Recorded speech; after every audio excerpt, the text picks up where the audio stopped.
Despite numerous NFL coaching job vacancies, Marcus Freeman will remain head coach at Notre Dame in 2026 despite interest from several NFL teams. The reality is we talk about reaching our full potential. The African-American head coach had his contract enhanced to stay at Notre Dame and looks forward to next season. I don't sit here every day and say, there's one goal, we got to be the national champions. Like, that's too big. Like, that, don't focus on that. We know every team wants to win a national championship. With tradition comes responsibility.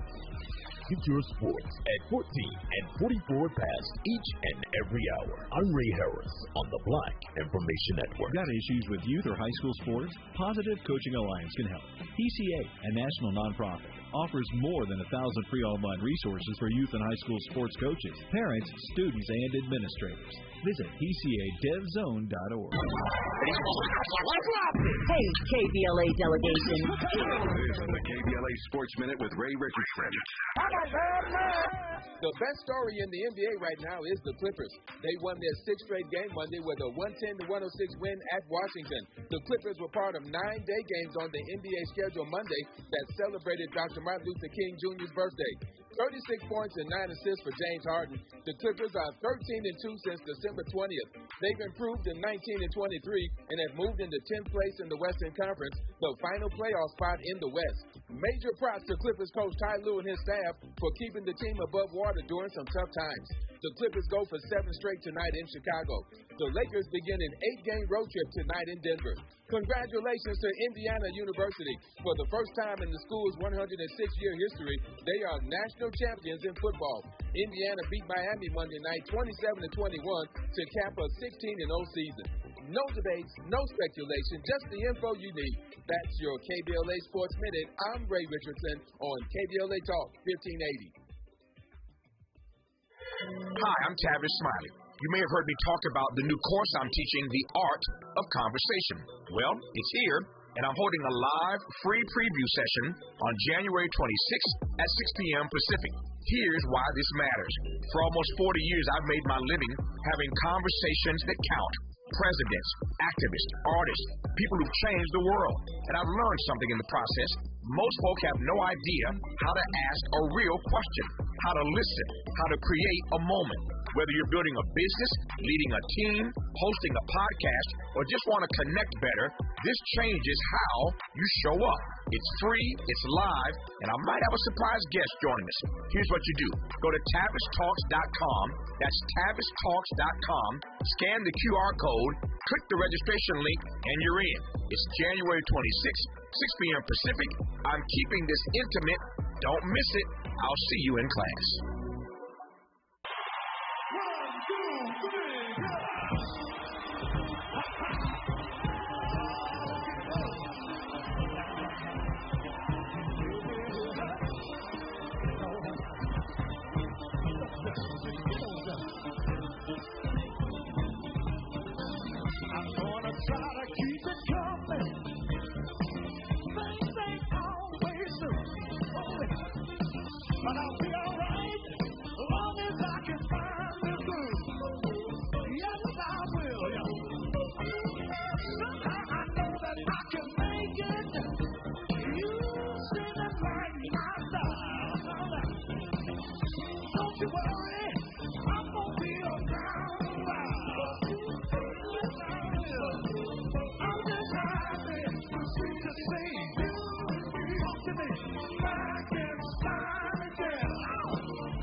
You are listening to and streaming the Tavis Smiley Show. I'm Dr. Nicordelai Corte.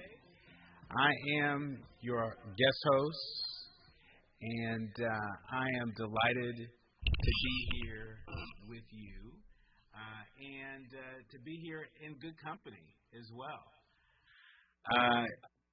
I'm in touch, and so you be in touch. Be sure to follow me on all the social media platforms at Dr. Nicordelai. Just type in Dr. Ni Q DRNIIQ, and there I am, fresh for you to follow. Also, be sure to download the KBLA app to listen to us live or on demand, or you can just tell Alexa to play for your listening pleasure. Now, today is not just an ordinary day. It's no ordinary day. Today is January 20th, and it marks 1 year since President Donald Trump's return to the White House. We're going to unpack all of this and more with our expert panel in just a moment. But I just want to give you a sense of where we're going on today's show. In our third hour, you don't want to miss my conversation with writer-director Jazz Summers. He is a two-time NAACP Award nominee. He also doubles as my high school best friend. And if you haven't seen his hit movie Stay on Hulu, treat yourself, don't cheat yourself. In our second hour, we're going to be in conversation with Philadelphia County Sheriff. Philadelphia County Sheriff, you don't want to miss my conversation with Sheriff Rochelle Bilal. Of course, she made a lot of big headlines recently in her posture, in the posture of the Philadelphia Sheriff and DA in response to these ICE raids that are sweeping through the country. I'll be talking to Sheriff Rochelle Bilal in the second hour, along with Slade Douglas, a former law enforcement officer and Army veteran who is the subject of a police brutality lawsuit against the city of Los Angeles. He was recently awarded almost $7 million. He is here to talk with us today. But in this hour, hold your hat, because we're going to be in conversation with the one and only Richard Fowler. He's a Fox News contributor and contributing writer to Forbes. He's also an adjunct professor of journalism at Georgetown University. And Dr. Jonathan E. Collins. He's a political scientist who focuses on how politics and democratic governance shape education policy and schooling outcomes. He's also a More Perfect Union democracy scholar on my show on Tavis's home station, KBLA Talk 1580. We got the right ones to unpack where we are and where we are going 1 year into the Trump presidency. But first, take a listen to clip number one. Tomorrow is the first year. Think of it, 1 year. I don't think there's been a term like it. I don't think any president has had a better first year than we've had in terms of success. Again, we've taken our country from a failure with open borders, no business, everything going badly, horrific inflation, the highest inflation in history, prices that are through the roof. And we brought prices down. We have very little inflation. We have a great economy. And the prices are coming down still further. But I inherited a mess, and now we have the hottest country anywhere in the world. That was President Trump, and that's his story, and he's sticking to it. Richard Fowler, what do you make of the president's spin on where our economy's at and the state of the country? It's spin indeed. Well, look, I think there's a couple of things here. I do think that he's right to focus on affordability, because I think that's what most Americans are thinking about right now, how they're going to pay the rent, how they're going to pay the mortgage, how they're going to make ends meet, especially as we get sort of out of this holiday season and into a new year, and we're also starting to think about tax time.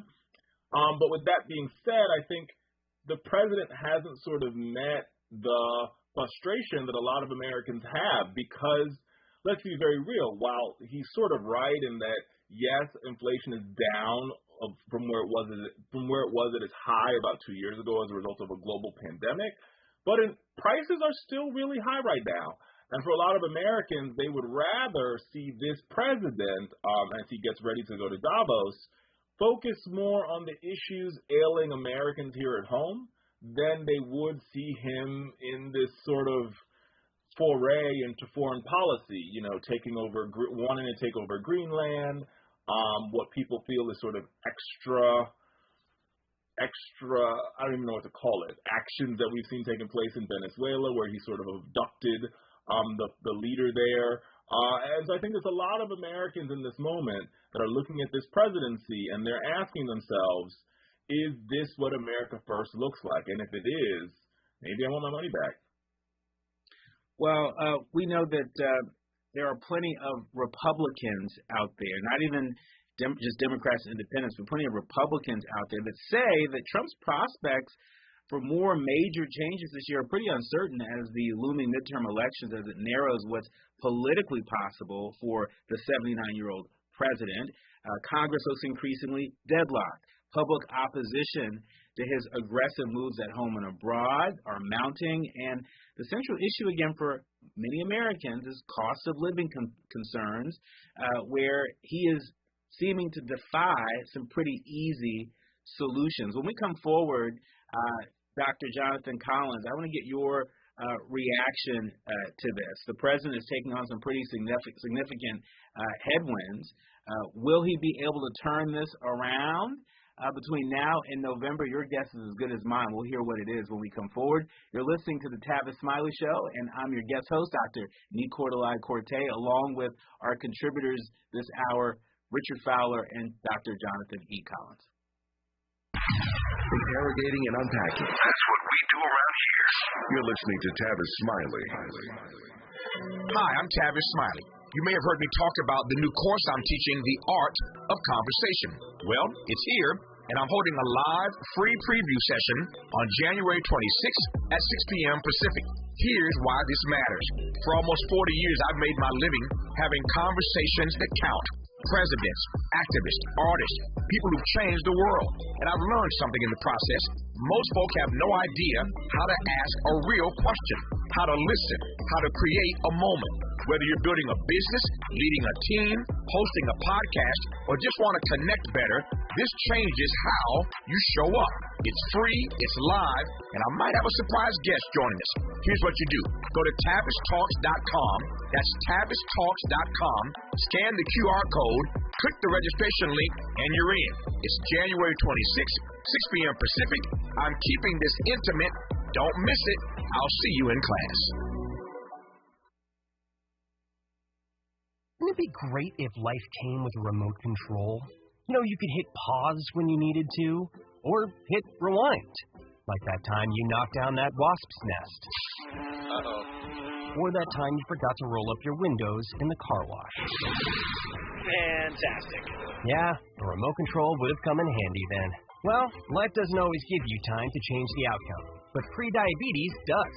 With early diagnosis and a few healthy changes like managing your weight, getting active, stopping smoking, and eating healthier, you can stop prediabetes before it leads to type 2 diabetes. It's easy to learn your risk. Take the 1-minute test today at doihaveprediabetes.org. Life doesn't come with a remote control. So you're on your own with the wasps. You have the power to take control of prediabetes. Visit doihaveprediabetes.org today. That's doihaveprediabetes.org. Brought to you by the Ad Council and its Prediabetes Awareness Partner. KBLA Talk 1580. We've got a lot to talk about. KBLA Talk 1580 is committed to self-care and community well-being. Walk Good LA was formed in June 2020, inspired by the Black Lives Matter movement and the beginning stages of the COVID-19 pandemic. What began as a few minutes of breath work and yoga meditation before protests against police brutality turned into a safe space for the community to heal in hard times. The immensely positive response from the community movement. Today, Walk Good LA is a black and brown-led community wellness organization based in Los Angeles. They provide spaces for healing through community yoga classes, guided meditations, hikes, run clubs, and other activations throughout Los Angeles that attract hundreds of members weekly. With the help of Propel and Michael B. Jordan, they now have a yoga and wellness studio in Los Angeles called the Walk Good Yard. To join their mailing list and connect with healing spaces, please visit walkgoodla.org. That's walkgoodla.org. Or find them on Instagram at walkgoodla. This is a community call to action, a community call to healing from KBLA Talk 1580.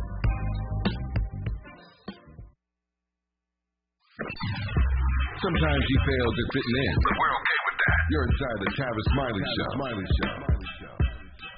You are listening to the Tavis Smiley Show. I'm your guest host, Dr. Nicordelai Corte, joined with the co-director of the Politics and Education Program at the Teachers College at Columbia University. That's Dr. Jonathan E. Collins, and Fox News contributor and journalism professor at Georgetown University, Richard Fowler. They're giving their takes on Trump's first year of his second term. 1 year down, 3 more to go. Listen.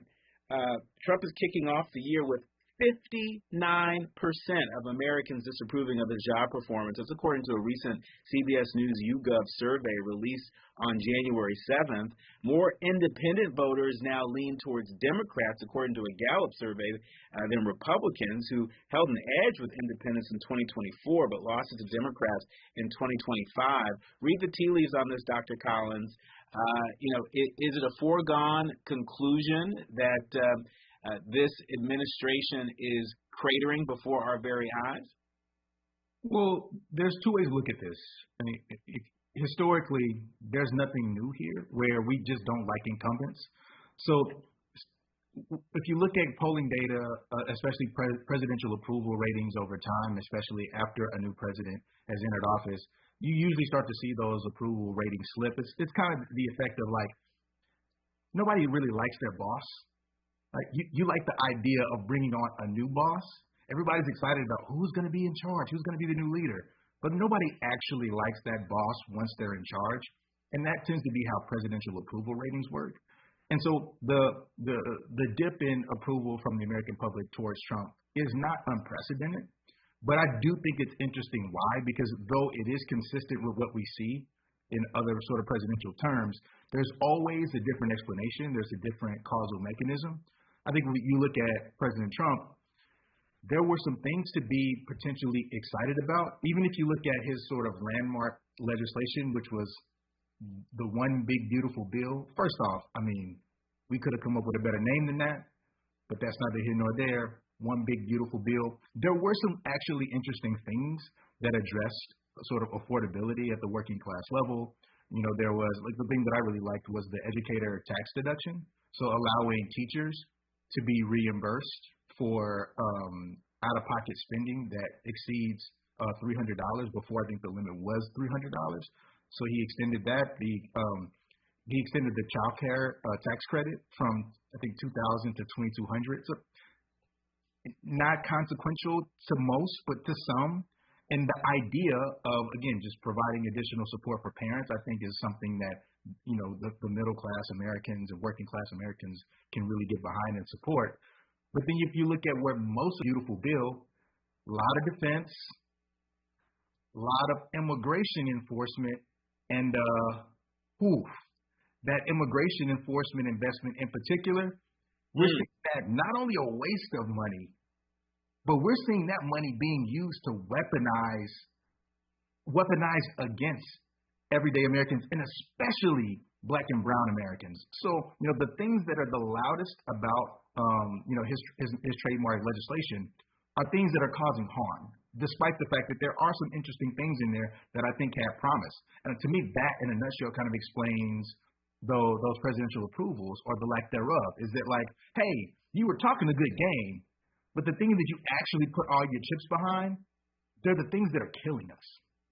Yeah, well, speaking of the things that are killing us, speaking of the things that are creating harm, lots of trending news around a protest at a Minnesota church service that added to the tensions over ICE tactics. The New York Times reporting that protesters interrupted a Sunday church service in St. Paul, Minnesota, over a pastor's apparent work as an ICE official, escalating tensions between Minnesota residents and the Trump administration after that immigration agent shot and killed Renee Good in Minneapolis.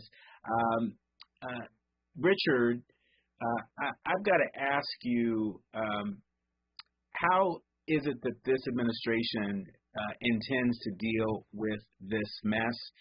It seems like previous administrations would be doing something to try and de-escalate tensions. This administration seems to be doing everything it can to escalate tensions, including flirting with the idea of invoking the Insurrection Act. Well, yeah, and I think that's part of the problem, and I think Dr. Collins sort of hit on this. It's not that other administrations haven't engaged in deportation actions before. To be frank, the data tells us that the Obama administration deported millions of people, to the tune of almost 5 million were deported under Barack Obama. But the way in which those deportations happened, they were very covert. There was a lot of due process elements to it, and for most Americans, they didn't notice it, right? So if they didn't notice it, it wasn't happening. What's different here is the Trump administration, their actions, in lieu of a better word, is very bombastic, right? They're doing these sort of raids in blue cities, in blue states, with, at this point in time, you have to sort of call it, the goal of agitating and irritating folks who live in blue states and blue cities, right? And I think part of it is we want to gin up the support of our base, and the other part is I guess we want to piss off the people that aren't in our base. But here's the result of that. The result of that is net approval for the president's immigration policies has gone down considerably in blue states and in red states, amongst Republicans, amongst Democrats, and amongst independents. And that's because people are watching what's happening. They're watching American citizens, like what happened a couple weeks ago, being dragged out in their underwear, who didn't do anything. They're watching ICE agents show up at daycares. They're watching ICE agents show up at carpool lanes. They're watching ICE agents a couple weeks ago in Chicago at an elementary school unleash tear gas and nerve agents while children were outside playing during recess. And they're saying, this doesn't feel good to us. This doesn't seem like what we voted for. We wanted the border to be closed. We might have wanted to see those folks who committed the most heinous of heinous crimes no longer living here in the United States. And what we're getting is an overfunded ICE department or overfunded Homeland Security Department engaging in activity that we don't seem to like, that's causing the death of far too many Americans. When I say far too many, one is too many, resulting in a net negative for the president. And instead of backing down and trying to sort of tamp it down, Trump's response, I think, very bullishly, because he feels like he's a lame duck or he feels like he has this sort of mandate, is to double down on it. Yeah. Well, I want to play this clip of Don Lemon responding to criticism from Nicki Minaj. For folks who may be less familiar, you should know that the Department of Justice Civil Rights Chief is blasting Don Lemon for covering a journalist, for covering an anti-ICE protest inside this church, vowing that there will be charges against protesters. The Justice Department, again, saying they're going to pursue charges related to a protest in a church in St. Paul, specifically calling out the ex-CNN journalist Don Lemon for his coverage of the event. Nicki Minaj piled on, but Don Lemon fought back. Take a listen to what he had to say.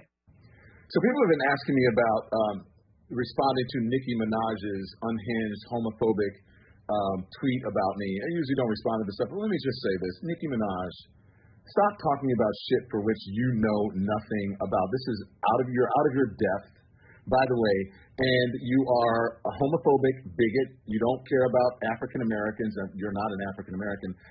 From what I know, you are reportedly an undocumented citizen, so you should be deported under Donald Trump's rules. And the other thing is that your family members, you have one family member who is reportedly a sex offender, the other family member, your husband or whatever, a sex offender is your husband, and one of them is reportedly a pedophile.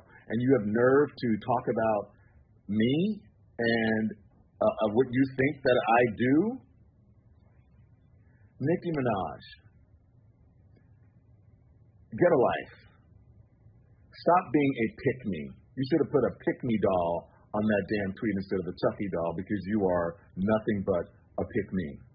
And I choose not to pick you. And so should black people and so should gay people. Shouldn't buy your music. Clock that. And so that was Don Lemon, who didn't mince words in response to Nicki Minaj sort of piling on following his coverage on the ground in Minneapolis. Dr. Collins, what do you make of this? I mean, it's so layered, right? Don Lemon, addressed so many issues, not just with Nicki Minaj, but issues that folks have with the Trump administration on a whole host of issues and a whole host of contradictions. What do you make of what Don Lemon had to say to Nicki Minaj? Well, I think it's important, but what is more important is the cause of the controversy, which was Don Lemon covering an anti-ICE protest that was happening at a church in St. Paul, Minnesota, where protesters had reason to believe that the pastor of the church was working for ICE. And so the idea that the pastor may be shepherding members of the congregation, followers of the church, directly into the hands of ICE agents, this is huge. This is incredibly important. Churches have been historically one of the most important civil society institutions in the fight to resist oppression. We just celebrated Martin Luther King Jr. Day. An acclaimed minister who used his faith and the sort of civic machinery of the church to bring in, to mobilize, black folks, really folks of all colors, who are being exploited, overlooked, who are being denied civil rights, economic opportunity. The church was the conduit to the fight for a better America. To now see, Don Lemon shedding light on this church potentially doing the opposite of literally leading members into bondage. I'm glad that he's raising awareness about this, and it just shows that Nicki Minaj needs to get, more educated on these issues before she talks. And it's just another instance of what we're seeing right now in what I call the clout era, where people are talking because they have a social media presence and a following that gives them a platform to be the loudest voice, instead of talking from a standpoint of being right and being informed. In our remaining minutes, Richard, I want to give you a chance to react. As a journalist, as a professor in journalism, these are challenging times for folks who are out there covering that first draft of history as we think of it. You too are friends with Don Lemon.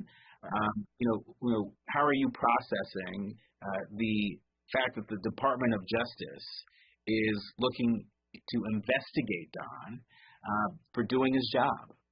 What comes to mind here as we sort of still commemorate the life and legacy of Dr. Martin Luther King is a quote that he said in one of, I think, the greatest documents of our time, the letter from the Birmingham jail. And he says, "The stumbling block in the stride towards freedom is not white citizen council or council, white moderates who are more devoted to order than justice, who prefer negative peace, which is the absence of tension, to positive peace, which is the presence of justice." And the reason why I say this is because I've heard so many sort of moderates or even folks who are on the right who sort of condemned much of the action that we've seen take place in Minneapolis, sort of saying, well, this, Dr. King was about nonviolent, peaceful protests, and what we're seeing here is quote unquote violence. And when you look at what you see happening in Minneapolis, there is not guns, there isn't people attacking or hurting police officers, but what you see is citizens taking to the streets because they have a grievance with their government, because the government, in lieu of a better word, has a heavy hand when it comes to how it's doing its policy on immigration. And I think what the job of a journalist, in the case of Don Lemon and others, is to cover and to document this and to hold the government accountable. And so the fact that now the government wants to indict him is outright ridiculous. Outright ridiculous indeed. Our thanks to Fox News contributor and Forbes contributing writer Richard A. Fowler and Dr. Jonathan E. Collins. He's co-director of politics and education over at the Teachers College at Columbia University. You can always catch him on A More Perfect Union on KBLA Talk 1580 as our democracy scholar. Thanks, gents. When we come forward, we're keeping the conversation going with a couple of political pollsters that have their finger on the pulse. When we come forward, we'll be joined with Christopher Sebastian Parker, founder of Black Insight Research, and Terrence Woodbury, the co-founder of Hit Strategies. You are listening to and streaming the Tavis Smiley Show. I'm your guest host, Dr. Nicordelai Corte. More we come forward. This is Tavis Smiley. I feel like freedom. The more you listen to your kids, the closer you'll be. So we ask kids, what do you want your parents to hear? I feel sometimes that I'm not listened to. I would just want you to listen to me more often and evaluate situations with me and lead me towards success. We're not adults, so just be there and listen. I just want someone to react to. And I just feel like I'll be fine if someone just hears me talk. We're doing a really good job. And I don't think I tell you that enough. And I know sometimes we get into it. It's just hard on both of us. Try to understand me more. And I'll try to do the same. Listening is a form of love. Find resources to help you support your kids and their emotional well-being at sounditouttogether.org. That's sounditouttogether.org. Brought to you by the Ad Council and Pivotal. Sports on the Black Information Network. A new college football national champion has been crowned. Top-ranked Indiana took down number 10 Miami on the Hurricanes' home turf. On the pull, inside the arc. Shot no good. Bridges with the tip. The NBA trade deadline is rapidly approaching. You can expect a lot of movement as teams try to improve and make a run for the championship. That includes the struggling New York Knicks, who lost on ML King Day. Slid a little bit. The Knicks' African-American head coach, Mike Brown. I believe in the group. I believe that we're going to bounce back and we're going to figure this thing out. Despite numerous NFL coaching job vacancies, Marcus Freeman will remain head coach at Notre Dame in 2026 despite interest from several NFL teams. The reality is we talk about reaching our full potential. The African-American head coach had his contract enhanced to stay at Notre Dame and looks forward to next season. I don't sit here every day and say, there's one goal, we got to be the national champions. That's too big. That don't focus on that. We know every team wants to win the national championship. With tradition comes responsibility. Get your sports at 14 and 44 past each and every hour. I'm Ray Harris on the Black Information Network. Got issues with youth or high school sports? Positive Coaching Alliance can help. PCA, a national nonprofit, offers more than 1,000 free online resources for youth and high school sports coaches, parents, students, and administrators. Visit PCADevZone.org. This is the KBLA Sports Minute with Ray Richardson. The best story in the NBA right now is the Clippers. They won their sixth straight game Monday with a 110-106 win at Washington. The Clippers were part of 9 day games on the NBA schedule Monday that celebrated Dr. Martin Luther King Jr.'s birthday. 36 points and 9 assists for James Harden. The Clippers are 13-2 since December 20th. They've improved to 19-23 and have moved into 10th place in the Western Conference, the final playoff spot in the West. Major props to Clippers coach Ty Lue and his staff for keeping the team above water during some tough times. The Clippers go for 7 straight tonight in Chicago. The Lakers begin an 8-game road trip tonight in Denver. Congratulations to Indiana University. For the first time in the school's 106-year history, they are national champions in football. Indiana beat Miami Monday night 27-21 to cap a 16-0 season. No debates, no speculation, just the info you need. That's your KBLA Sports Minute. I'm Ray Richardson on KBLA Talk 1580. Hi, I'm Tavis Smiley. You may have heard me talk about the new course I'm teaching, The Art of Conversation. Well, it's here, and I'm holding a live, free preview session on January 26th at 6 p.m. Pacific. Here's why this matters. For almost 40 years, I've made my living having conversations that count. Presidents, activists, artists, people who've changed the world. And I've learned something in the process. Most folk have no idea how to ask a real question, how to listen, how to create a moment. Whether you're building a business, leading a team, hosting a podcast, or just want to connect better, this changes how you show up. It's free, it's live, and I might have a surprise guest joining us. Here's what you do. Go to TavisTalks.com. That's TavisTalks.com. Scan the QR code, click the registration link, and you're in. It's January 26th, 6 p.m. Pacific. I'm keeping this intimate. Don't miss it. I'll see you in class.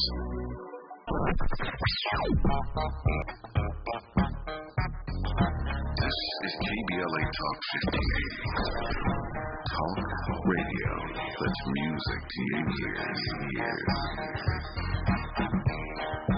We're unapologetically progressive. KBLA Talk 1580. It all comes down to this, folks. Yep, the entire season is on the line. But my throat has officially thrown in the towel. Sounds like you need Vicks VapoCool drops. They're max strength and vaporize sore throat pain. Whoa! These VapoCool drops hit fast. Speaking of fast, did you just see that play? Yeah, he vaporized that ball. That fun should have come with a penalty. Vaporize sore throat pain with Vicks VapoCool drops. Use as directed. Oh, could this vintage store be any cuter? Right? And the best part? They accept Discover. Accept Discover? In a little place like this? I don't think so, Jennifer. Oh, yeah, huh? Discover's accepted where I like to shop. Come on, baby, get with the times. Right. So we shouldn't get the parachute pants? These are making a comeback. I think. Discover is accepted at 99% of places that take credit cards nationwide. Based on the February 2025 Nielsen report. And the top-rated African-American talk show host in the nation, according to Talkers Magazine. Get tapped in with Tavis Smiley right now. You are listening to and streaming the Tavis Smiley Show. I'm your guest host, Dr. Nicordelai Corte, and really delighted to welcome our guest for the remainder of this hour, author, professor, founder of Black Insight Research, Christopher Sebastian Parker is with us. As well as Terrence Woodbury, the founding partner and CEO of Hit Strategies. They're here to share their insights about Trump's first-year performance and the latest public opinion research about how Black America is faring under this polarizing administration. Welcome to the show, gentlemen. Hey, thanks for having us. Thank you. Well, thank you, folks, who woke up this morning to some wild text from President Trump. Trump shared text from leaders in Europe and vows that he's not going back on Greenland. I wish I could say this was a one-off, but this is more like Trump's greatest hits. Today marks 1 year. 1 year into the Trump presidency, Trump 2.0, 3 more years to go. Maybe 3 more years. Maybe more. We'll see. Right? Maybe more. Maybe No. What are you hearing from some of the public opinion research that you all have been conducting, Christopher? You say no. Well, the way I look at this, I don't have. Terrence probably has more recent public opinion than I got. The last survey I have of Black folks was December. But from what I do know, if you think about this from a historical perspective, this is just imperialism circa 2026. When you look at the indigenous folks that inhabit Greenland, right, the Inuit, like this is just Trump, doing what his white man imperialism thing, like his forebears did. So there's no huge surprise there, and it wouldn't surprise me if Terrence revealed that Black folks are 100% completely against something like this. Well, Terrence, welcome to the chat. What are you hearing from some of the Black folks that you've been polling across the country? I know the Griot is reporting that a majority of Americans say that Trump's presidency is a failure. Is it more or less among Black folks? Well, yeah, look, Donald Trump, during the beginning of his administration, the beginning of the second term saw his highest approval ratings, and even amongst Black voters, where he was up to 22% approval. That's still radically low. 22% means 88% disapprove.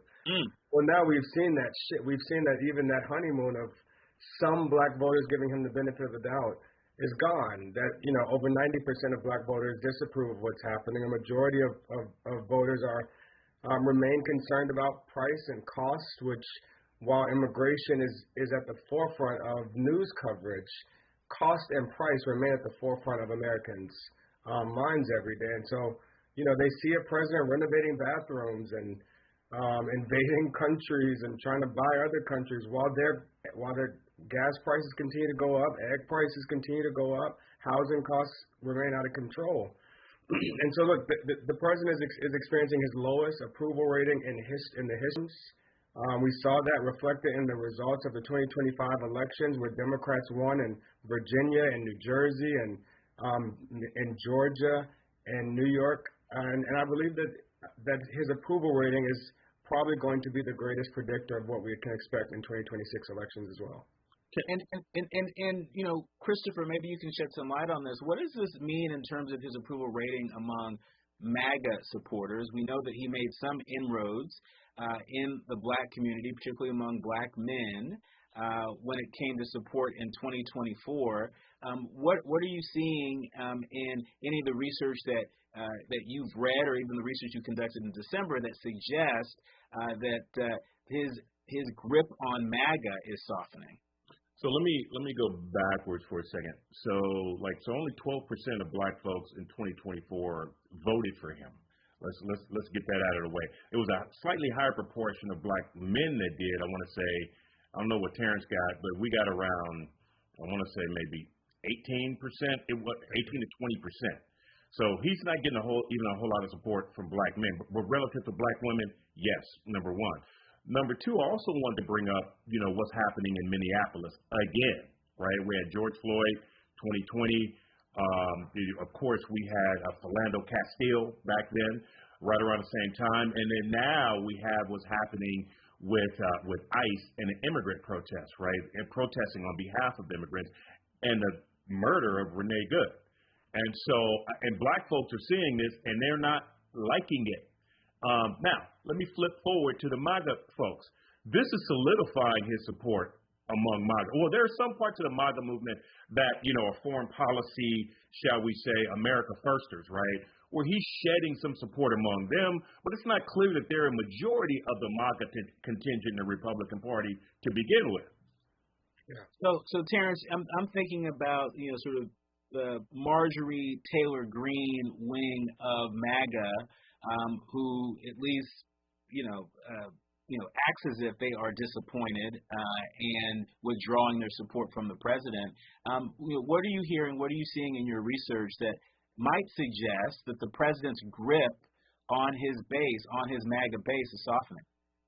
I think that, we are seeing that amongst some of the MAGA leadership, but amongst rank and file, this is exactly what, he is offering exactly what he promised. There are some MAGA voters that don't like the tactics. More importantly, they don't like the perception. They want him to do exactly what he's doing. They don't want it done on camera. They don't want to see it, but they absolutely want him to be cruel about it. They want him to be mean about it. They don't want him to only go after the criminals. They are very clear. They want him to go after everyone that entered this country illegally.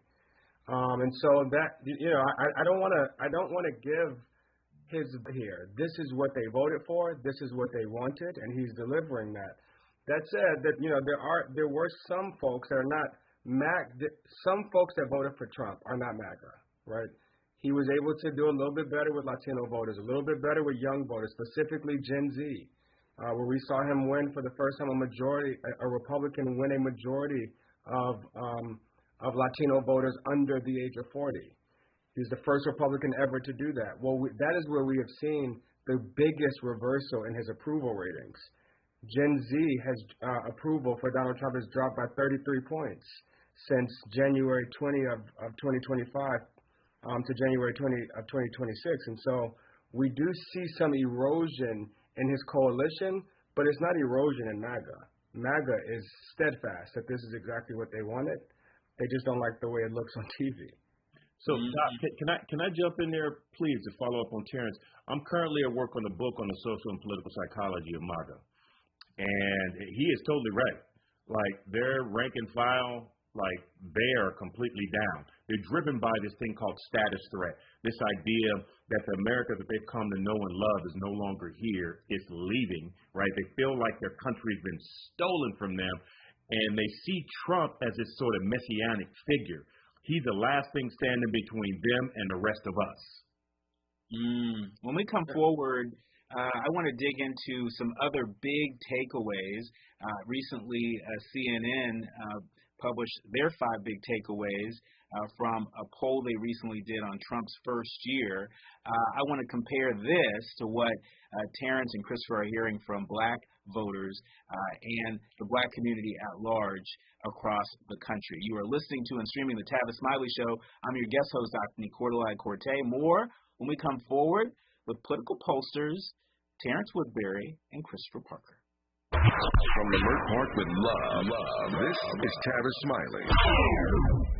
And we're live here outside the Perez family home, just waiting for the... And there they go, almost on time this morning. Mom is coming out the front door strong with a double-arm kid carry. Looks like Dad has the bags. Daughter is bringing up the rear. Wasn't closed. Diapers and toys are everywhere. Ooh, but Mom has just nailed the perfect car seat buckle for the toddler. And now the eldest daughter, who looks to be about 9 or 10, has secured herself in the booster seat. Dad zips the bag closed, and they're off. But looks like Mom doesn't realize her coffee cup is still on the roof of the car, and there it goes. That's a shame. That mug was a fan favorite. Don't sweat the small stuff. Just nail the big stuff, like making sure your kids are buckled correctly in the right seat for their age and size. Learn more at nhtsa.gov/the right seat. Visit nhtsa.gov/the right seat. Brought to you by NHTSA and the Ad Council.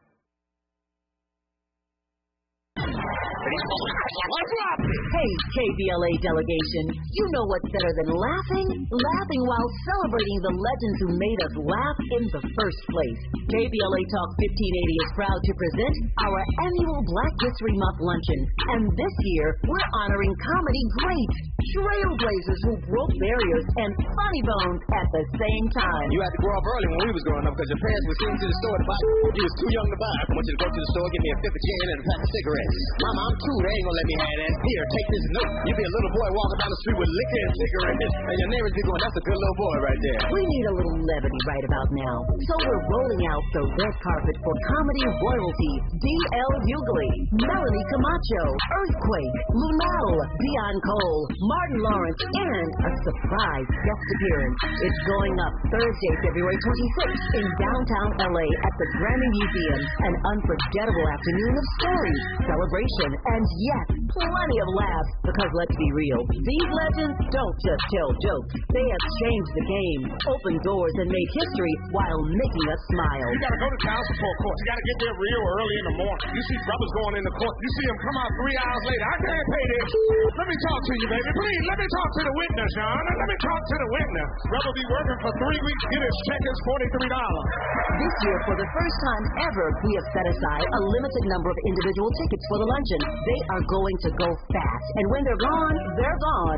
So, if you want a single ticket, or if your company or organization wants to sponsor a table, move swiftly and get to KBLA1580.com right now. All these comedy giants in one room on one stage at the same time?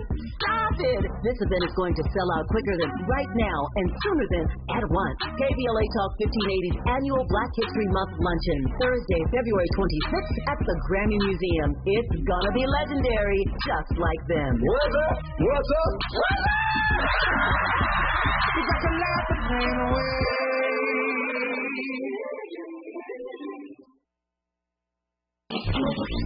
Freedom is an endless meeting, so let's get back to it with Tavis Smiley. You are listening to the Tavis Smiley Show. I'm Dr. Nicordelai Corte, joined with Christopher Sebastian Parker. He's a political scientist and professor specializing in racial and ethnic politics and social movements and political behavior, as well as Terrence Woodbury. He is the co-founder and CEO of HIT Strategies, one of the leading public opinion research firms in the country. Look, the CNN recently published a poll that found a number of very interesting things to some people. I think the black folks were like, we tried to tell you, 51% believe that Trump has gone too far in changing the way government works. 52% believe that Trump has gone too far in deporting undocumented immigrants. 58% believe that Trump has gone too far using his presidential power. And 59% believe that Trump has gone too far trying to leverage America's power over other countries. I could go on and on and on. How are black voters sort of reconciling the "I told you so" with the organizing work and advocacy work that's going to be required to motivate folks to turn out in these midterm elections to turn this around? You can go, Terrence. I'll follow up. Look, the first thing I want to point out is in all those stats, because I read that CNN poll over the weekend, all those stats, none of them are above 60%. There's still, despite everything that's happened this first year, despite invading countries, abducting foreign presidents, invading U.S. cities, deporting U.S. citizens, murdering U.S. citizens, despite all of that, nearly a half of this country still approve of this shit. I just want to be clear. I just want to be clear that 52% disapproval, 56%, 54%, that means that his base is still very much so in line with everything he's doing. And we see that when we go through the crosstabs that while 56% disapprove, 90% of Republicans approve. And so we are still at a place where this country is hyper polarized, where whether an action is right or wrong is determined by which party took it. And a part of that is because Democrats, while we have to continue to oppose what he's doing, we also have to start presenting an alternative of how we would do it different. This is not, it's not enough to say that one side is doing it wrong if our side is not presenting a way to do it better. And that's a part of what I think a lot of Americans are waiting on, is to see the alternative vision of America that Democrats put forth. And I think that we're going into this election cycle. That is what it's going to be about. So, Christopher, as I mentioned before, you're a political scientist, you're a professor, you specialize in racial and ethnic politics and social movements. What is it going to take in order for us to begin to turn this around? There are 50% of the country is fine with it. The other 50%, not so much. But the "I told you so" factor, right? Yeah. What is it going to take to get over the "I told you so" factor? It's going to take a lot, especially for black women, because in our last survey in 2024, 43% of black women were like, "Yeah, nah, I'm cool on politics for a minute." And black women, as we know, are not only the backbone, the black community, they're the backbone of the Democratic Party. So that's one thing. Another thing is, what is it going to take? Well, if we think about the last presidential election, 2024, if we think about this between low and high propensity black voters, so there were only 41% of low propensity black voters that were contacted by the Harris campaign. And that is not a good thing, because as we know, high propensity voters are going to turn out anyway. It's the low propensity black voters, or voters period, that need a little push to turn out. And that did not happen. So as my firm examined the flippable, if you will, congressional districts, there are 39 of them, right? And when we say flippable, according to Cook Political Report, you got the black portion of whatever district overlaps with or is greater than the partisan difference. So those districts can possibly be flipped with more black turnout. But that has to begin with contacting black voters by the campaigns. You're listening to the Tavis Smiley Show. I'm your guest host, Dr. Nicolai Corte. More with Terrence Woodbury and Christopher Sebastian Parker when we come forward. Helping to stretch your moral and political imagination. This is Tavis Smiley. You can't escape a traffic jam. Know what else you can't escape? Seasonal allergies. And you might think you can avoid that coffee stain until... Oh, really? You can't escape a lot of things in life, but you can escape prediabetes. Prediabetes captures 1 in 3 adults. There are usually no signs of prediabetes. In fact, most people don't even know they have it. But with early diagnosis, you can change the outcome and prevent or delay type 2 diabetes. Take action by taking the 1-minute risk test at doihaveprediabetes.org. You might not be able to escape having this song stuck in your head, but you can escape prediabetes. Go to doihaveprediabetes.org today. Brought to you by the Ad Council and the Centers for Disease Control and Prevention.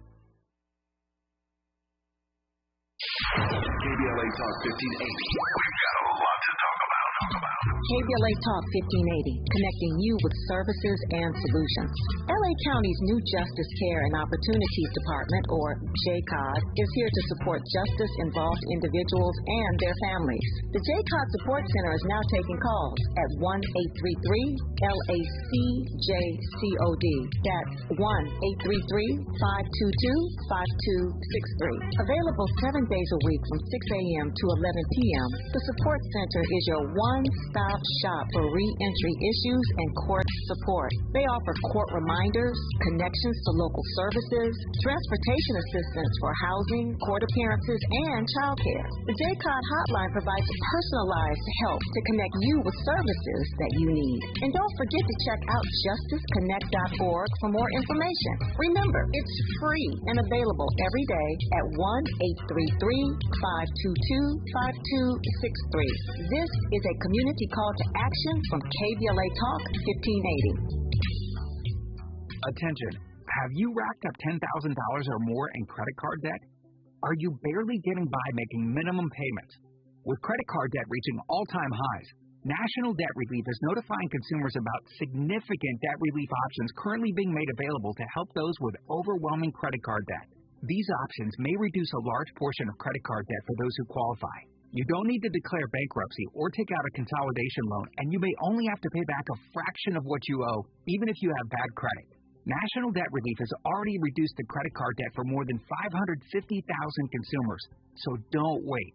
If you owe $10,000, $20,000, or even $100,000 in credit card debt, you can now take advantage of this financial debt relief as the cost of living continues to skyrocket. To check what debt reduction you may qualify for, call 800-237-8585. That's 800-237-8585. Again, that's 800-237-8585. Less monologue, more dialogue. Tavis Smiley continues right now. His first 2 You are years listening to and streaming a more perfect. You're listening to and streaming the Tavis Smiley Show. I host an afternoon drive time show on Tavis's home station, A More Perfect Union, from 4 to 6 p.m. Pacific time. But this is the Tavis Smiley Show, and I'm guest hosting for the GOAT. I'm here with Terrence Woodbury and Christopher Sebastian Parker. My parting question for you both in about a minute, and Terrence, you first. What is your advice to the opposition, not just Democrats, but independents, folks who are opposed to this Trump agenda? What is your advice in terms of how they channel black pain and promise and potential into action between now and November? Yeah, look, it was 2016, before Donald Trump was elected the first time, that I published an article called Republicans Have Declared a Culture War and Democrats Haven't Shown Up for It. That was over a decade ago. We are still waiting for more Democrats to show up to this culture war. While folks are, in an issue battery in any poll, when you ask voters what issue is most important to you, cost and price are going to remain number one likely through the rest of this election.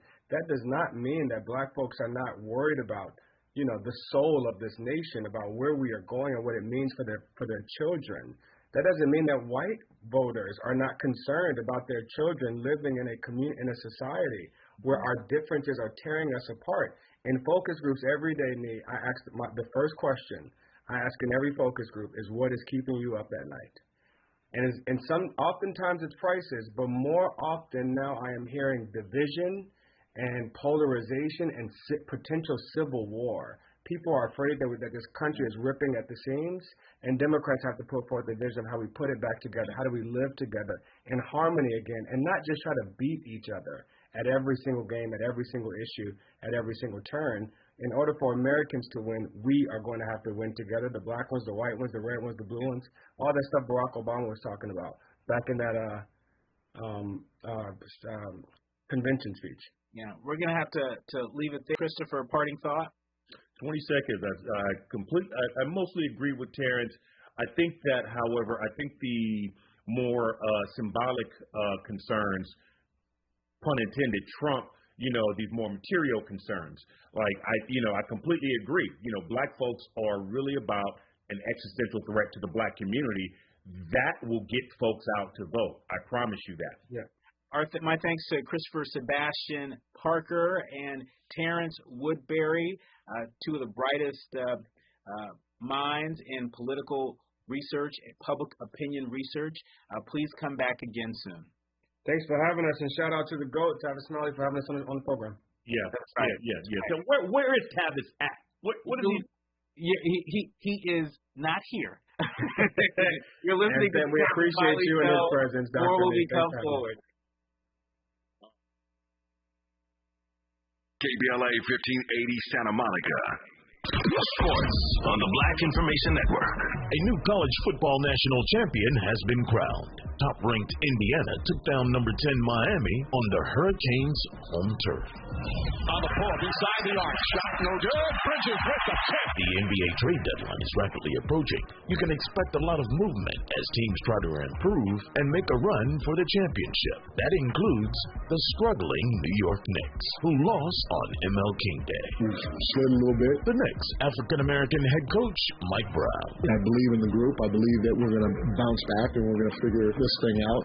Despite numerous NFL coaching job vacancies, Marcus Freeman will remain head coach at Notre Dame in 2026 despite interest from several NFL teams. The reality is we talk about reaching our full potential. The African-American head coach had his contract enhanced to stay at Notre Dame and looks forward to next season. I don't sit here every day and say, there's one goal, we got to be the national champions. Like, that's too big. Like, that, don't focus on that. We know every team wants to win the national championship. With tradition comes responsibility. Get your sports at 14 and 44 past each and every hour. I'm Ray Harris on the Black Information Network. Got issues with youth or high school sports? Positive Coaching Alliance can help. PCA, a national nonprofit, offers more than 1,000 free online resources for youth and high school sports coaches, parents, students, and administrators. Visit PCADevZone.org. This is the KBLA Sports Minute with Ray Richardson. The best story in the NBA right now is the Clippers. They won their sixth straight game Monday with a 110-106 win at Washington. The Clippers were part of 9 day games on the NBA schedule Monday that celebrated Dr. Martin Luther King Jr.'s birthday. 36 points and 9 assists for James Harden. The Clippers they've improved in 19 and 23 and have moved into 10th place in the Western Conference, the final playoff spot in the West. Major props to Clippers coach Ty Lue and his staff for keeping the team above water during some tough times. The Clippers go for 7 straight tonight in Chicago. The Lakers begin an 8-game road trip tonight in Denver. Congratulations to Indiana University. For the first time in the school's 106-year history, they are national champions in football. Indiana beat Miami Monday night 27-21 to cap a 16-0 season. No debates, no speculation, just the info you need. That's your KBLA Sports Minute. I'm Ray Richardson on KBLA Talk 1580. Hi, I'm Tavis Smiley.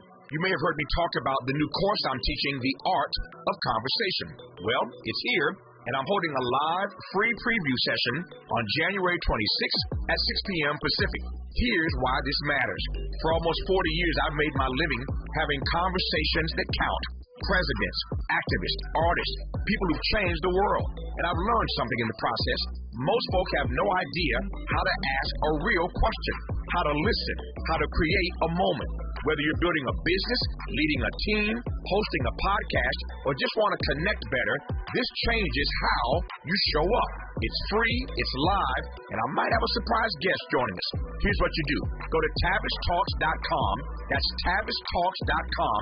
Scan the QR code, click the registration link, and you're in. It's January 26th, 6 p.m. Pacific. I'm keeping this intimate. Don't miss it. I'll see you in class.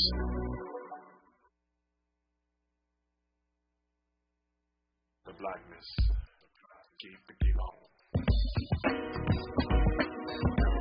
Can we just do audio? That's fine. Thank you.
Listening to the Tavis Smiley Show. I'm your guest host, Dr. Nicordelai Corte, joining you live right here where the GOAT is off today. But I am here in the seat, keeping the show going. I'm in touch, and so you be in touch. Be sure to follow me on all the social media platforms at Dr. Nicordelai. Just type in Dr. Niq, DRNIIQ, and there I am, fresh for you to follow. Also, be sure to follow the Real Tavis. That's the GOAT. And that way you will stay abreast of some of the biggest trending political headlines, and you'll stay in the know with some of the most intriguing conversations with people who are shaping the culture. And speaking of people shaping the culture, let me just say, if you're like me, you saw this viral video of Philadelphia City and County Sheriff Rochelle Bilal. Rochelle Bilal, she was sworn in to a 4-year term to lead the office of the sheriff for the City and County of Philadelphia on January 6th, 2020. Check that. She is the first elected African-American woman sheriff in the 343-year history of the Philadelphia Sheriff's Office. And she's a 27-year veteran of the Philadelphia Police Department, formerly served as Secretary of the Philadelphia chapter of the NAACP. She has that guardian mentality that policing reform advocates so often talk about, and she's here with us today. But to set the table, you've got to hear this clip, at least part of this clip that went viral, that had me standing up and hollering out because finally it seemed that there is a prominent law enforcement official in a major city that was saying the quiet part out loud. Take a listen to what Sheriff Rochelle Bilal had to say at this January 8th press conference. We stand here today with all those who stand against the made-up fake, what you could call ICE, professional law enforcement. I don't call them none of that. I call them made-up fake wannabe law enforcement. Because what they do is against not only legal law, but the moral law. So I'm with the DA, and we will work with them. If any of them want to come in this city and commit a crime, you will not be able to hide. Nobody will wish you off. You don't want this smoke. Because we will bring it to you. And the fake, whatever they call them, because I can't say the name, but the criminal in the White House will not be able to keep you from going to jail. You don't want that smoke, but we want to hear everything she has to say. When we come forward, Sheriff Rochelle Bilal of Philadelphia City and County joins us live here on the Tavis Smiley Show. More when we come forward. From California to the Carolinas, everybody's listening to Tavis. More when we come forward. Hi, I'm Tavis Smiley. You may have heard me talk about the new course I'm teaching, The Art of Conversation. Well, it's here, and I'm holding a live, free preview session on January 26th at 6 p.m. Pacific. Here's why this matters.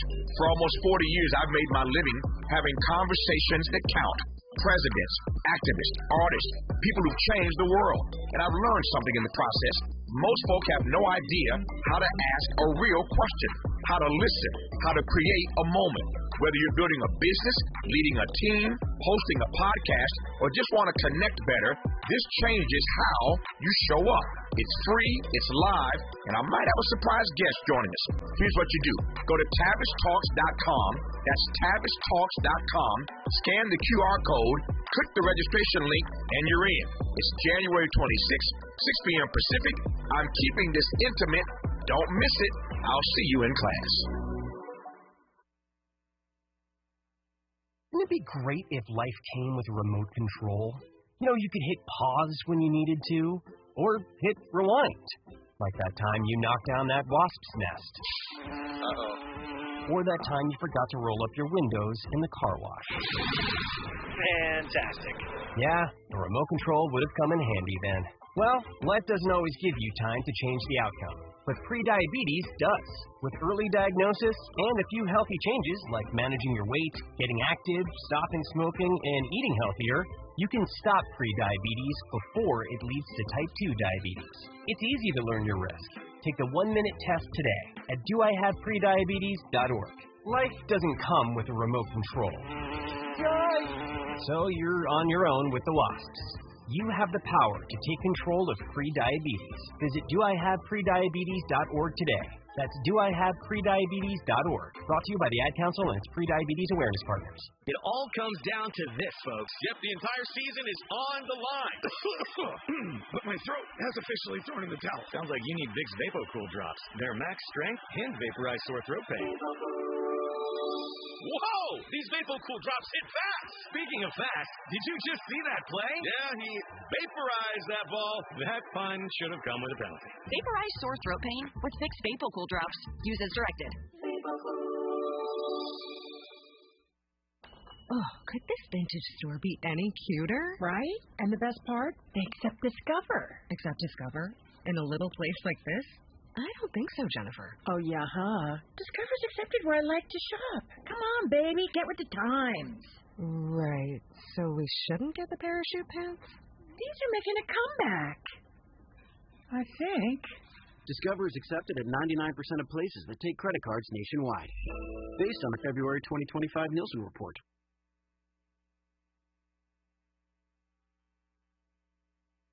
More honesty than you can handle. More empowerment than you can imagine. You're tuned in to Tavis Smiley.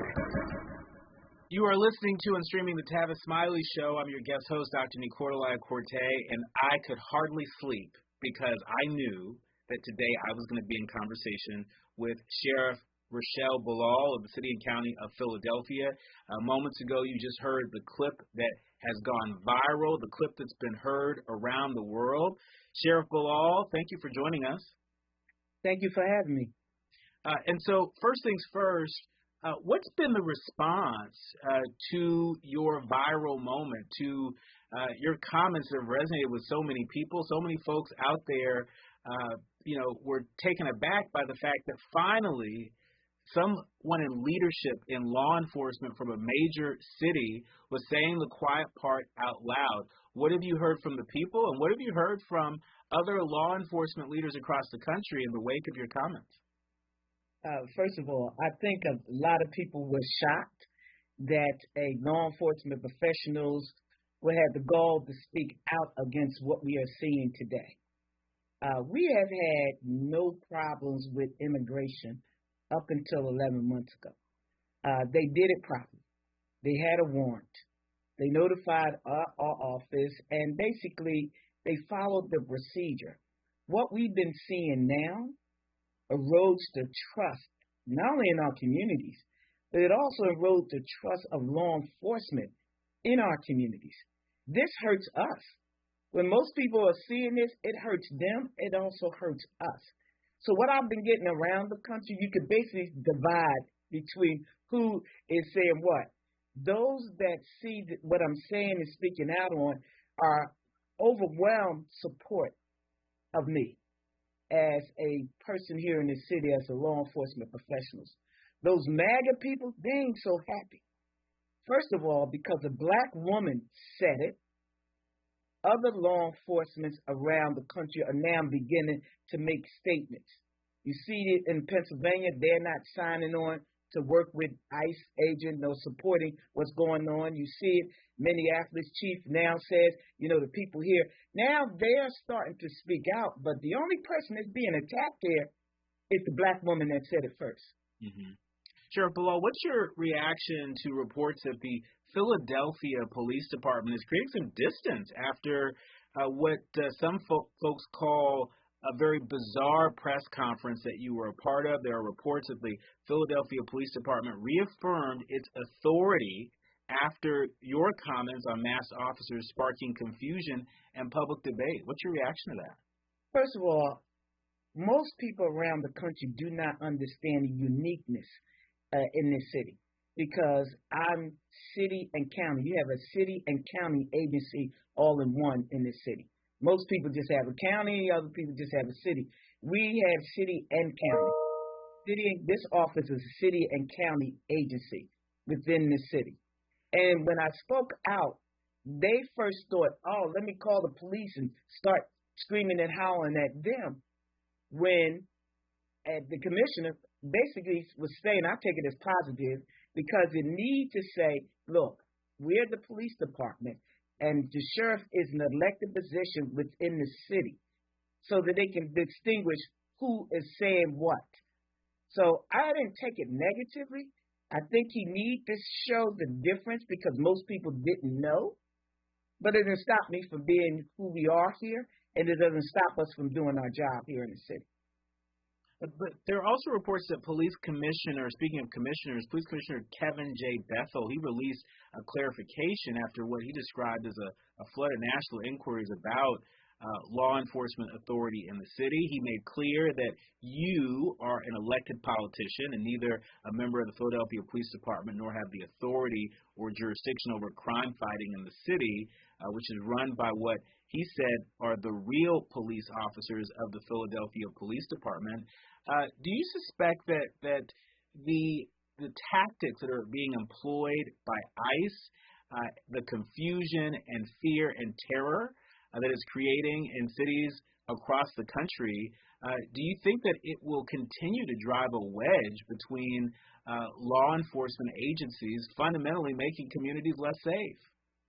Well, if our communities are less safe, it is going to drive a wedge between those who are not speaking out on protecting the citizens of their city. Doesn't matter who they are. And so that's why you see some agencies are beginning to define that. Though they are the ones, the police department are, and they patrol the streets and they do investigations, the sheriff's office has arrest powers. And that press conference was the DA's press conference. Because what I said was, the DA said if you come in this city and commit a crime, he will charge you. You will get arrested. And as the sheriff, if they issue a warrant for you, which we do warrants because we're like the arms of the court, that we will come and get you. So there's no, let's say this, we have arrest powers, and we serve warrants across this city and county. And some places we go out of the country to get people to bring them back here. So when people try to define as though we don't have certain authorities, we do. If you Google what the authority of the sheriff's office, it will tell you what we can do. But the DA said that if you come in here and you commit a crime and a warrant is issued for you, we will come and get you.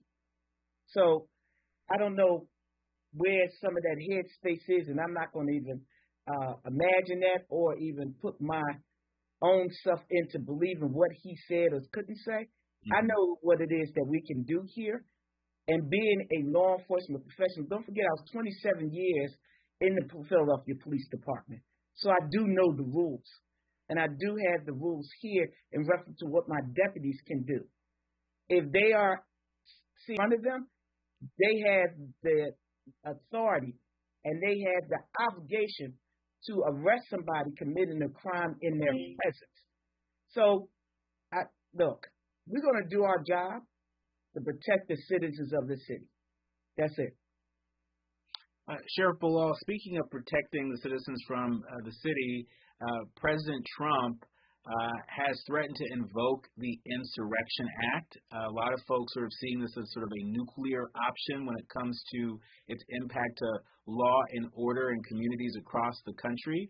What is your take on what the president has previously used as a veiled threat, now ratcheting up the prospects of invoking the Insurrection Act. For our leaders, learners, and listeners that are tapped in, can you help them understand what that means for local law enforcement agencies like yours, and why that could make matters worse in cities across the country?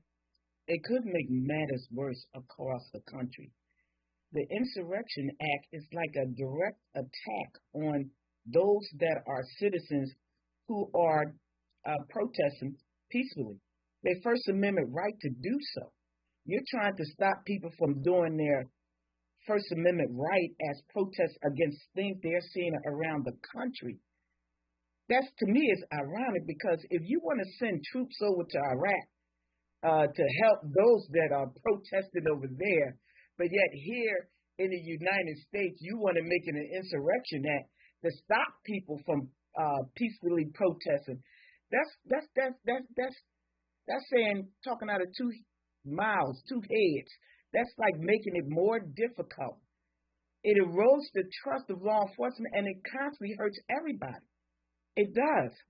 So I'm saying for people to continue to protest peacefully because of what we're seeing around the country. We got to stand up. We can't sit down and not do anything. We have to stand up and speak out against it. And those professionals in law enforcement, this is their opportunity, because we've been building the bridge between us and that community, and our communities, for such a long time. We saw George Floyd on tape, and countries went like they were devastated by what they saw, because before videos, people can say and do what they want, and it was your word against theirs. Now you can video and see it clearly. And because of that, if we don't have our communities working with us, then we are in trouble, because we need our communities to do so, and we don't want to erode that trust, and we want to continue to work with the community. So, yeah, it's going to be difficult. It's going to cause a problem, but we need to work together on this. Sheriff Bilal, it's not lost on me, it's not lost on a number of our listeners and streamers that today marks the 1-year anniversary of the start of the second Trump term. 1 year ago today, he was inaugurated as the 47th President of the United States. Talk to us about what you make of this moment. There are folks out there that are not confident that we're going to be the same country if he keeps this up, if his administration keeps up the attack on the public trust, the attack on the inroads that law enforcement has made with communities across the country, including yours. How are you reflecting on the 1-year anniversary of the second Trump term?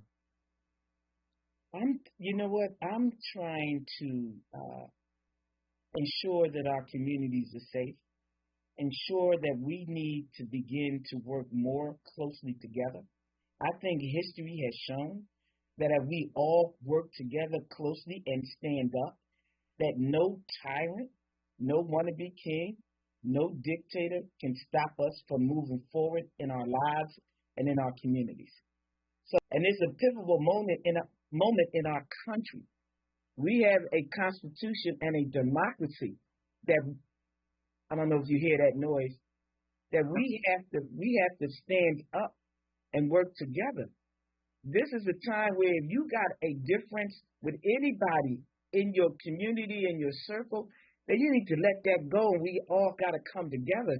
We got to save us. Nobody's coming from out of the moon to come and save us. We have to do this. And so I'm concerned, like everybody else, the eroding of trust in our communities is happening, and we have to come together to stand and work together. Law enforcement, community organizations, everybody, because this affects everybody. No longer can you sit on the side and say, that ain't my problem. It's all of our problem. And coming together and working together is how we stand strong against anybody trying to erode the democracy that we worked hard to try to maintain. Sheriff Bilal, do you worry about being undermined? Do you worry about any retribution, whether we're talking about from your peers in law enforcement or from the Trump administration? This morning we saw that former CNN journalist Don Lemon has become the subject of a Department of Justice investigation for simply covering a peaceful protest inside a Minneapolis church where that pastor allegedly was also working as an ICE official. That's what we're seeing happen in this country. Do you fear any retribution? Do you fear anything for speaking out? I think everybody can be concerned for standing up and speaking out, and I'm not exempt from that. But what happens, happens. I say to people, I'm a God's child, and I'm going to keep moving forward on what is right. And I think anybody can be investigated the way we see this administration happening. You can just say one thing, but I haven't said anything criminal. I haven't said anything wrong, and I'm going to stand 10 toes down on speaking the truth to power and supporting our communities. And whatever happens, happens. That's what lawyers are for. In our remaining minutes with Sheriff Rochelle Bilal, the sheriff of the city and county of Philadelphia, who has had quite the viral moment following that January 8th press conference. Sheriff Bilal, while we have you, I want to ask you about just your thoughts on being a history maker. It's not lost on me, it's not lost on us that you're a historic first elected African-American woman sheriff in 343 years. The history of the Philadelphia Sheriff's Office, being a first, being an only is not easy. What is your advice to some of the other first and only folks that are out there, leaders that are out there, that may not have summoned the kind of courage that you have summoned to step out, speak up, and be heard? What's your advice to other leaders out there in this moment? My advice is not to be the last. Though you're the first, not to be the last. Begin to train the next generation to take your space, to basically do this job, not to be the last. And since I've been the first elected, I am under more scrutiny and attack for being elected and then reelected in this city that you cannot imagine. I'm telling you, you cannot imagine taking on this position to do better, to do good. And if you look on phillysheriff.com, you will see my term report and 2-year report. I've been moving this office forward. But it doesn't matter because the people who did not want me here has been relentless on attacking my character, my capabilities, and me. When you can't come back with facts, you come back with insults. Mm-hmm. And because I stand on who I am as a person, and I've been an activist my whole adult life on making sure that people are treated fairly and making sure I speak truth to power, I'm telling you, that attack is relentless. But you got to stand on who you are and principle and what's right and move things forward and let God handle those who are attacking you and those who want to undermine you and those who want to stab you in the back. Because I say they could come with the knife, but the shield that blocks them is more powerful than them. Amen, amen, amen. Our thanks to Sheriff Rochelle Bilal of the City and County of Philadelphia. God bless you. Please come back again soon. And when we come forward, a former law enforcement officer and Army veteran, Slade Douglas, joins me to talk about his story of police brutality, a lawsuit against the city of Los Angeles and the LAPD. He was recently awarded a multi-million-dollar sum. He's here to share his story. When we come forward, you're listening to and streaming The Tavis Smiley Show. This is getting good. Yeah, man. Tavis Smiley continues when we come forward. The more you listen to your kids, the closer you'll be. Do you want your parents to hear? I feel sometimes that I'm not listened to. I would just want you to listen to me more often and evaluate situations with me and lead me towards success. We're not adults, so just someone to yap to. And I just feel like I'll be fine, like, if someone just hears me talk and talk and talk and talk and talk and talk and talk. You're doing a really good job. And I don't think I tell you that enough. And I know sometimes we get into it. It's just hard on both of us. I'm going to try to understand me more, and I'll try to do the same. Listening is a form of love. Find resources to help you support your kids and their emotional well-being at sounditouttogether.org. That's sounditouttogether.org. Brought to you by the Ad Council and Pivotal.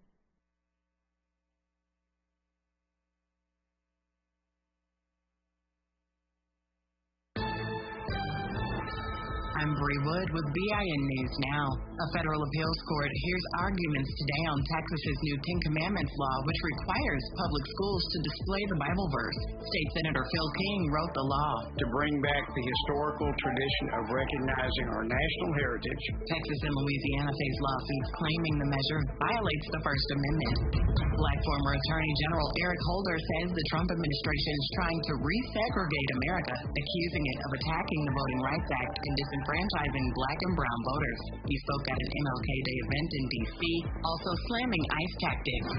And John Legend is expanding his activism, joining the board of directors for Global Citizen. The EGOT winner has worked with the group for years and now takes on a formal leadership role as it pushes into a new phase of global expansion in its mission to end extreme poverty. Get BIN News now on demand 24/7 on the iHeartRadio app.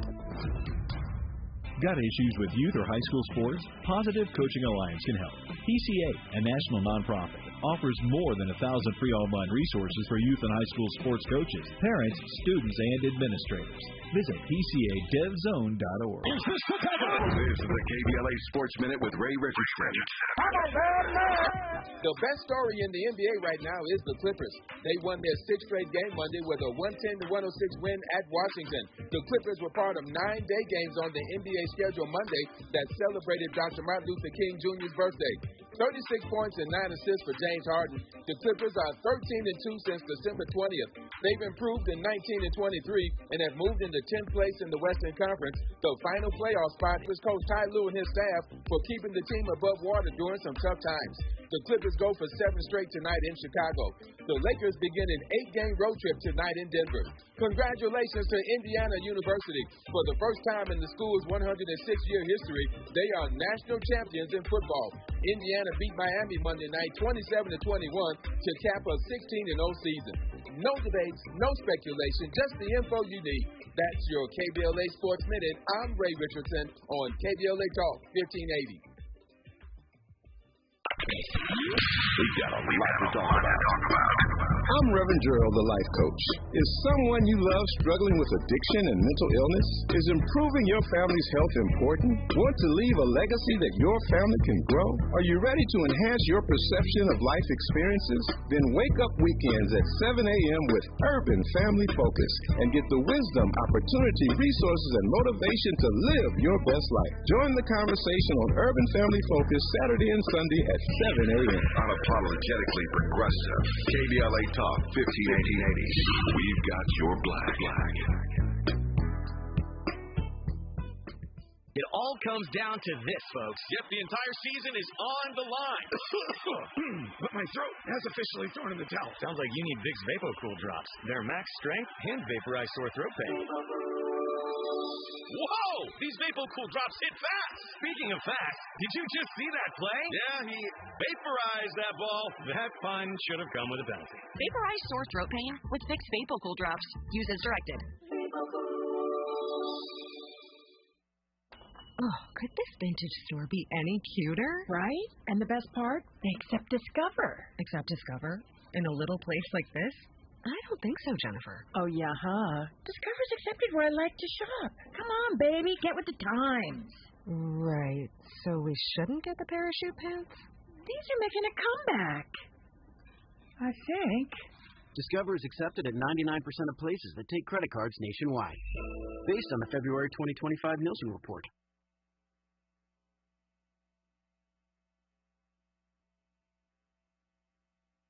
helping to make you the most knowledgeable person in your circle of friends. This is Tavis Smiley. You are listening to and streaming the Tavis Smiley Show. I'm Dr. Corte, your guest host today, filling in for the GOAT, Tavis Smiley. And this hour we've been talking we were just talking to a law enforcement official. More specifically, we were talking to Philadelphia City and County Sheriff Rochelle Bilal, who has made her rounds in the news following her very direct statements to ICE folks, ICE officials considering coming to the city and county of Philadelphia. She said, frankly, you don't want that smoke. And working in tandem with the Philadelphia County District Attorney, they aren't playing any games with ICE in Philadelphia. And so we were just having a very important conversation and learning about her work and witness. And now I want to shift gears to some other news related to a law enforcement agency that is not far from our home station, KBLA Talk 1580 in Los Angeles. I'm now joined with former law enforcement officer and Army veteran Slade Douglas to talk about his story of police brutality. In fact, a police brutality lawsuit against the city of Los Angeles and the LAPD. Slade was recently awarded $6.8 million, nothing to snuff at. And here to share his story, Slade's joining me in studio. Welcome.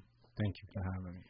Well, thank you for being here. And so I want to give you a chance to just sort of set the stage because there are elements of your story that, quite frankly, are a little bizarre. And for folks who are unfamiliar with what swatting is, essentially that is what you allege happened to you at the hands of LAPD, no? Per the VA. Per the VA. Say more. Yes. So I am a huge advocate for veterans, people with disabilities, and people from marginalized communities. So on August the 27th, 2019, I had reached out to the VA as it related to a systemic discrimination complaint that I had filed.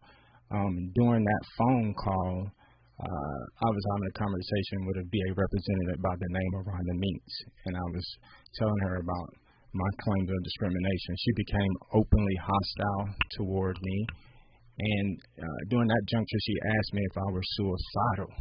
And I said, no, it's racist to ask a black man if he's suicidal because he's complaining about discrimination. Mm-hmm. She then stated all black veterans think they're being discriminated against. Subsequently, I ended the call. She then called me back, and during that juncture, she told me that no one was discriminating against me. I was being delusional and so forth and so on. And I ended that call, and I told her that I would be filing a complaint. Subsequently, LAPD arrived to my location approximately 45 minutes after. They tried to label this as a welfare check. Mm-hmm. A welfare check is an act of concern.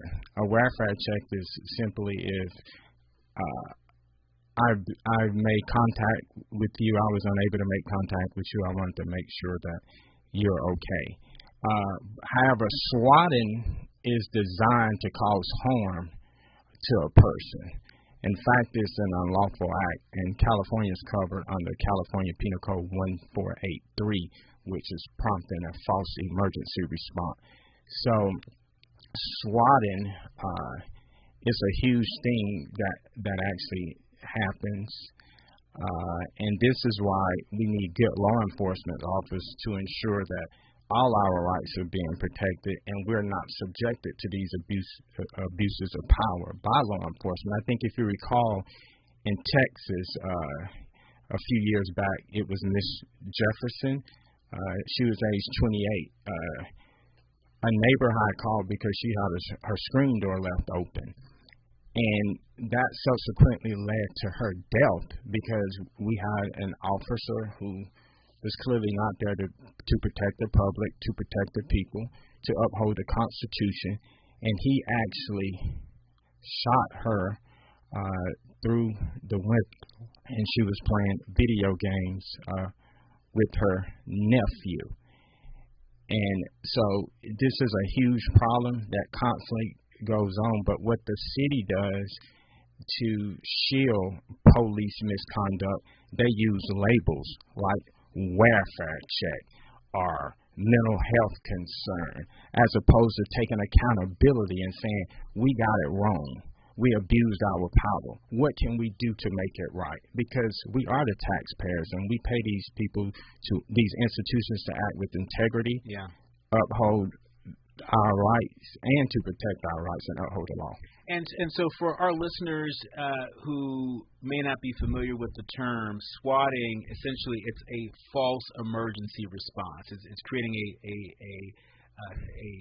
call for a false emergency response. And thank you for speaking the name of Atiana Jefferson, who was a 28-year-old African-American woman who was fatally shot inside her home by a police officer in Fort Worth. This was the early morning hours of October 12, 2019. The police arrived at her home after a neighbor called a non-emergency number stating that Jefferson's front door was open. And so I think the point that you're making here is, there are folks that are placing these non-emergency calls, but when law enforcement gets there, they're not always trained, they're not always employing the tactics that allow them to check on people without killing them, or without creating harm. And so if I understand correctly, that is the basis of the lawsuit that you filed. It was a $30 million lawsuit that you filed, and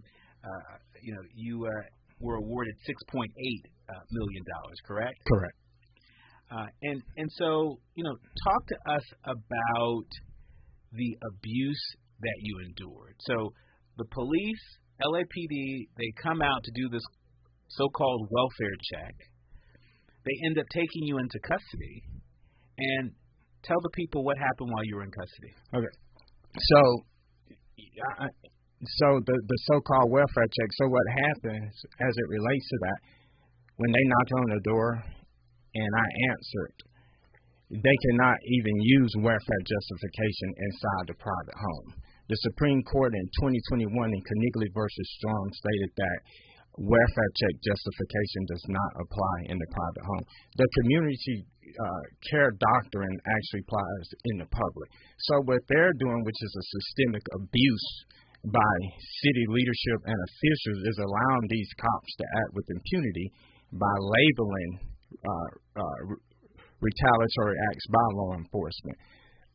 So when they knocked on the door, there was no exigent circumstances whatsoever. Exigent circumstance in a situation like this would be something like life or death, right? Mm-hmm. There was not that. So they used deception to enter, because they indicated that they only wanted to speak to me because they had received a call from the DA. When they came in, they immediately started abusing me because they immediately started trying to search my resident. Mm-hmm. And just understand, when you allow someone consent to enter, that's not giving them consent to search. And they immediately try to go into my bedroom. Now just imagine had my girlfriend been in there, and she could have been unclothed, had an officer walked in there and she screamed, he could have shot her, and then he would have said he was in fear of his life. Mm-hmm. And we know how that actually works. So the laws are in place to protect us as well as them. However, they feel they're above the law. So when I requested that they leave my residence because they did not have a warrant, I had not committed a crime, they refused to leave. At that time, I'm reasonably in fear of my life now. Mm-hmm. And I called 911. For that, I was arrested. I was further abused. Subsequently, they paraded me in front of all my quote-unquote neighbors. Mm-hmm. Then, while I was in pain due to a spinal injury that I have from the military, they refused to grant me a reasonable accommodation. They mocked my disability that I received as a result of serving my country. And then, at that point, when I needed further medical attention due to the exacerbation of disability, when the LAFD arrived, they colluded by saying that we need to take him to the hospital to protect the city and officers from liability. We're gonna pick up the story when we come forward. You're listening to the Tavis Smiley Show. We're live in studio with Army veteran Slade Douglas, who was awarded $6.8 million based on a police brutality lawsuit against the city of Los Angeles and the LAPD. I want to give Slade an opportunity to talk about what happened when he was in custody and what sort of reforms is he inclined to continue to fight for even after this verdict. You're listening to the Tavis Smiley Show. More when we come forward. Generous listening. That's why everybody wants to talk to Tavis. The conversation continues when we come forward. And we're live here outside the Perez family home, just waiting for and there they go. Almost on time this morning. Mom is coming out the front door strong with a double-arm kid carry. Looks like Dad has the bags. Daughter is bringing up the rear. Oh, but the diaper bag wasn't closed. Diapers and toys are everywhere. Ooh, but Mom has just nailed the perfect car seat buckle for the toddler. And now the eldest daughter, who looks to be about 9 or 10, has secured herself in the booster seat. Dad zips the bag closed, and they're off. But looks like Mom doesn't realize her coffee cup is still on the roof of the car. And there it goes. That's a shame. That mug was a fan favorite. Don't sweat the small stuff. Just nail the big stuff. Like making sure your kids are buckled correctly in the right seat for their age and size. Learn more at nhtsa.gov/the right seat. Visit nhtsa.gov/the right seat. Brought to you by NHTSA and the Ad Council. Hey, KBLA delegation, you know what's better than laughing? Laughing while celebrating the legends who made us laugh in the first place. KBLA Talk 1580 is proud to present our annual Black History Month luncheon. And this year, we're honoring comedy greats, trailblazers who broke barriers and funny bones at the same time. You had to grow up early when we was growing up because your parents would send you to the store to buy. You was too young to buy. I want you to go to the store, give me a fifth of gin and a pack of cigarettes. Mama, I'm 2. They ain't gonna let me have that. Here, take this note. You be a little boy walking down the street with liquor and cigarettes, and your neighbors be going, that's a good little boy right there. We need a little levity right about now. So we're rolling out the red carpet for comedy royalty. D.L. Hughley, Melanie Camacho, Earthquake, Lunel, Dion Cole, Martin Lawrence, and a surprise guest appearance. It's going up Thursday, February 26th in downtown L.A. at the Grammy Museum. An unforgettable afternoon of stories, celebration, and yes, plenty of laughs. Because let's be real, these legends don't just tell jokes. They have changed the game, opened doors, and made history while making us smile. You gotta go to child support court. You gotta get there real early in the morning. You see brothers going into court. You see them come out 3 hours later. I can't pay this. Let me talk to you, baby. Please, let me talk to the witness, John. Let me talk to the witness. Brother be working for 3 weeks, get his check is $43. This year, for the first time ever, we have set aside a limited number of individual tickets for the luncheon. They are going to go fast, and when they're gone, they're gone. So, if you want a single ticket, or if your company or organization wants to sponsor a table, move swiftly at Navy.com right now. All these comedy giants in one room on one stage at the same time? Stop it! This event is going to sell out quicker than right now and sooner than at once. KBLA Talk 1580's annual Black History Month luncheon, Thursday, February 26th at the Grammy Museum. It's gonna be legendary, just like them. What's up? What's up? What's up? We got to laugh the pain away.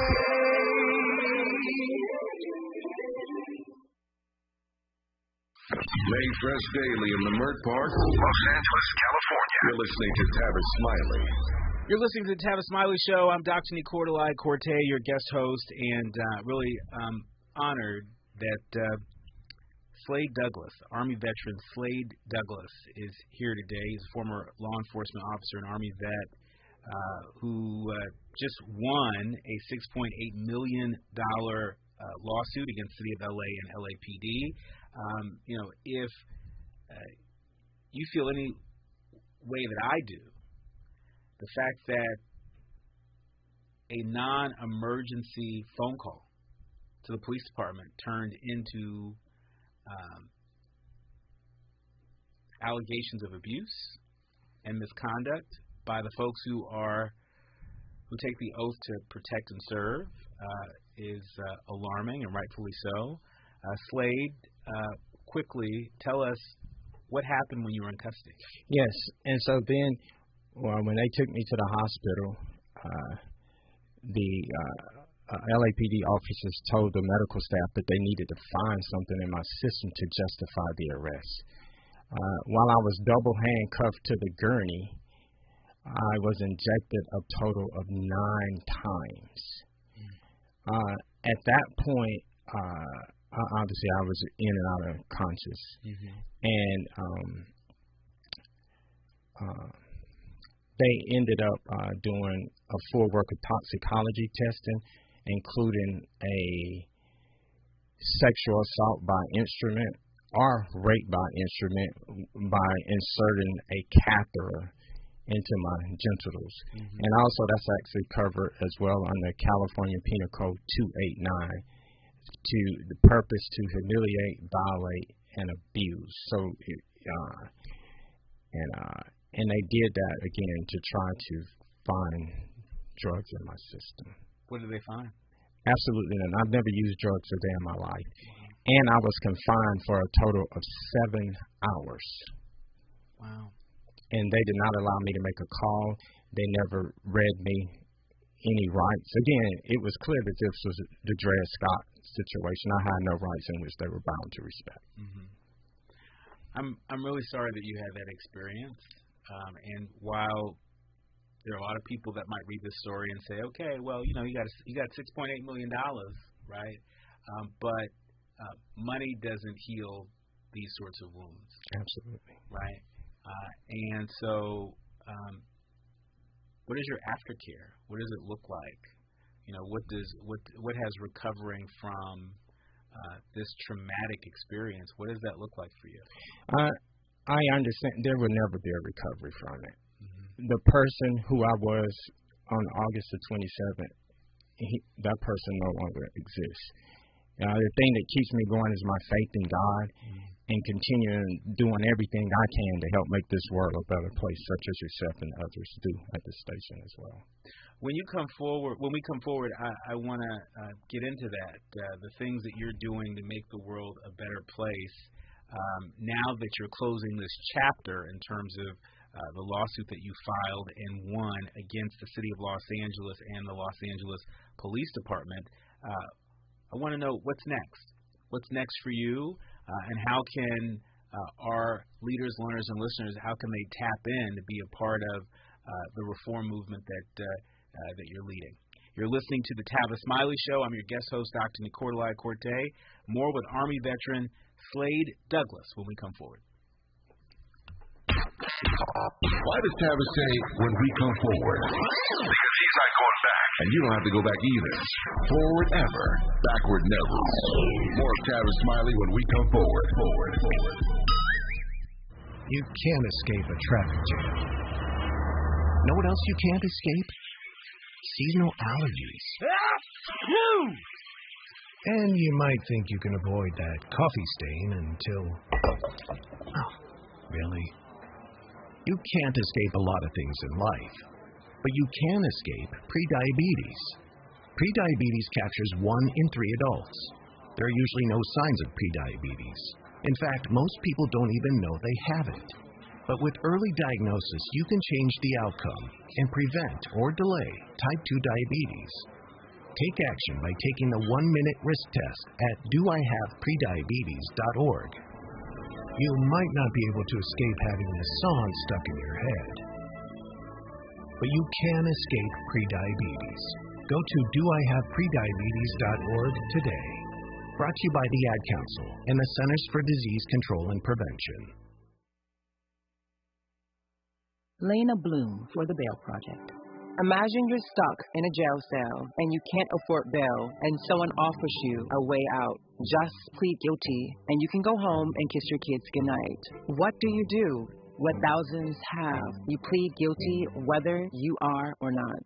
Cash bail makes poverty a crime. That's why the Bail Project helps those who can't afford it while fighting to end cash bail. Because freedom should be free. Brought to you by the Ad Council. Talk about the new course I'm teaching, The Art of Conversation. Well, it's here, and I'm holding a live free preview session on January 26th at 6 p.m. Pacific. Here's why this matters. For almost 40 years, I've made my living having conversations that count. Presidents, activists, artists, people who've changed the world. And I've learned something in the process. Most folk have no idea how to ask a real question, how to listen, how to create a moment. Whether you're building a business, leading a team, hosting a podcast, or just want to connect better, this changes how you show up. It's free, it's live, and I might have a surprise guest joining us. Here's what you do. Go to TavisTalks.com. That's TavisTalks.com. Scan the QR code, click the registration link, and you're in. It's January 26th, 6 p.m. Pacific. I'm keeping this intimate. Don't miss it. I'll see you in class. Let's get back to more of this rich dialogue with Tavis Smiley. We're in our final minutes with Army veteran Slade Douglas, who was awarded $6.8 million after filing a police brutality lawsuit against the city of Los Angeles and LAPD. In our remaining minutes with you, Slade, tell the people what's at the top of your advocacy agenda. You're closing one chapter in terms of this lawsuit, but you're beginning a new chapter as an advocate, and it looks like ending qualified immunity is at the top of your list. Correct. And one of the ways that I propose that we go about that initially is because all government personnel, they enjoy the privilege of qualified immunity. But what we can do, and we can do that immediately, is when law enforcement is denied qualified immunity, the taxpayer should not have to pay for their legal expense. And that's something that can be implemented immediately, and that will help with accountability as well, and deter them from abusing our rights. I wish I would have heard you say that before the California Governors Forum that we moderated this past Saturday in partnership with the Empowerment Congress, but I'll be sure to remember that on the campaign trail as we're talking to folks vying to be governor and members of Congress, etc. Quickly, where can people go to follow you and, more importantly, to watch that documentary, to really delve into your really moving story? Yeah, the documentary is on IMDb, The Veteran They Tried to Silence, and also it's on YouTube, and it's under Slade Douglas. Under Slade Douglas. So we're going to go to YouTube, and we're going to check out the documentary, Slade Douglas. And are you on social media? Yes, I am. Where can people go to see you on social media? At Slade Douglas. At Slade Douglas. Thank you for your courage. Thank you for your service to our country and your continued service to our communities, fighting for what is righteous. Thank you as well. You're listening to and streaming the Tavis Smiley Show. I'm your guest host, Dr. Nicordelai Corte. In our next hour, you don't want to miss my conversation with my high school bestie. Writer, director, Jazz Summers is here, and he's got a big announcement to make. You're listening to Tavis Smiley Show. More when we come forward.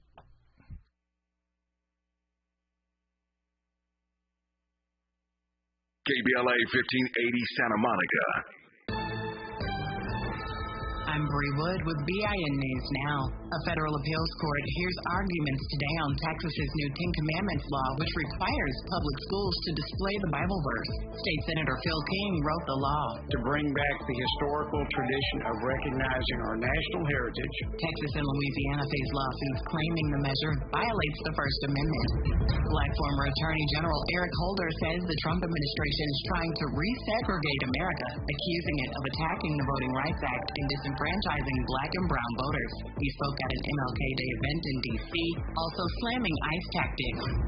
And John Legend is expanding his activism, joining the board of directors for Global Citizen. The EGOT winner has worked with the group for years and now takes on a formal leadership role as it pushes into a new phase of global expansion in its mission to end extreme poverty.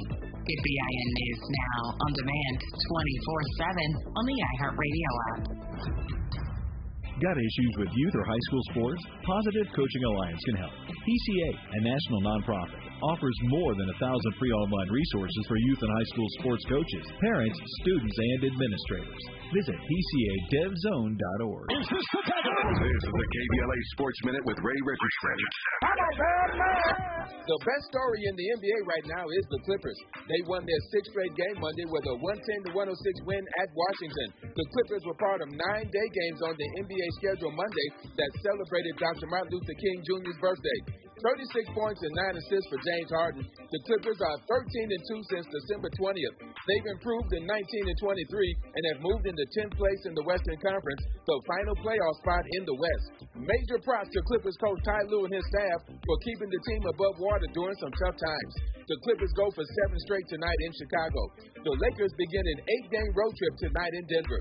Congratulations to Indiana University. For the first time in the school's 106-year history, they are national champions in football. Indiana beat Miami Monday night 27-21 to cap a 16-0 season.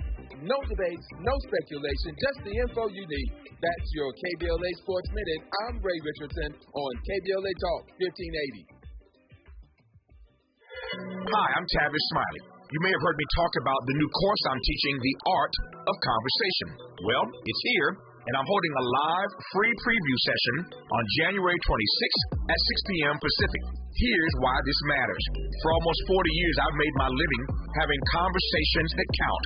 Presidents, activists, artists, people who've changed the world. And I've learned something in the process. Most folk have no idea how to ask a real question, how to listen, how to create a moment. Whether you're building a business, leading a team, hosting a podcast, or just want to connect better, this changes how you show up. It's free, it's live, and I might have a surprise guest joining us. Here's what you do. Go to TavisTalks.com. That's TavisTalks.com. Scan the QR code, click the registration link, and you're in. It's January 26th, 6 p.m. Pacific. I'm keeping this intimate. Don't miss it. I'll see you in class.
Two major birthdays back to back.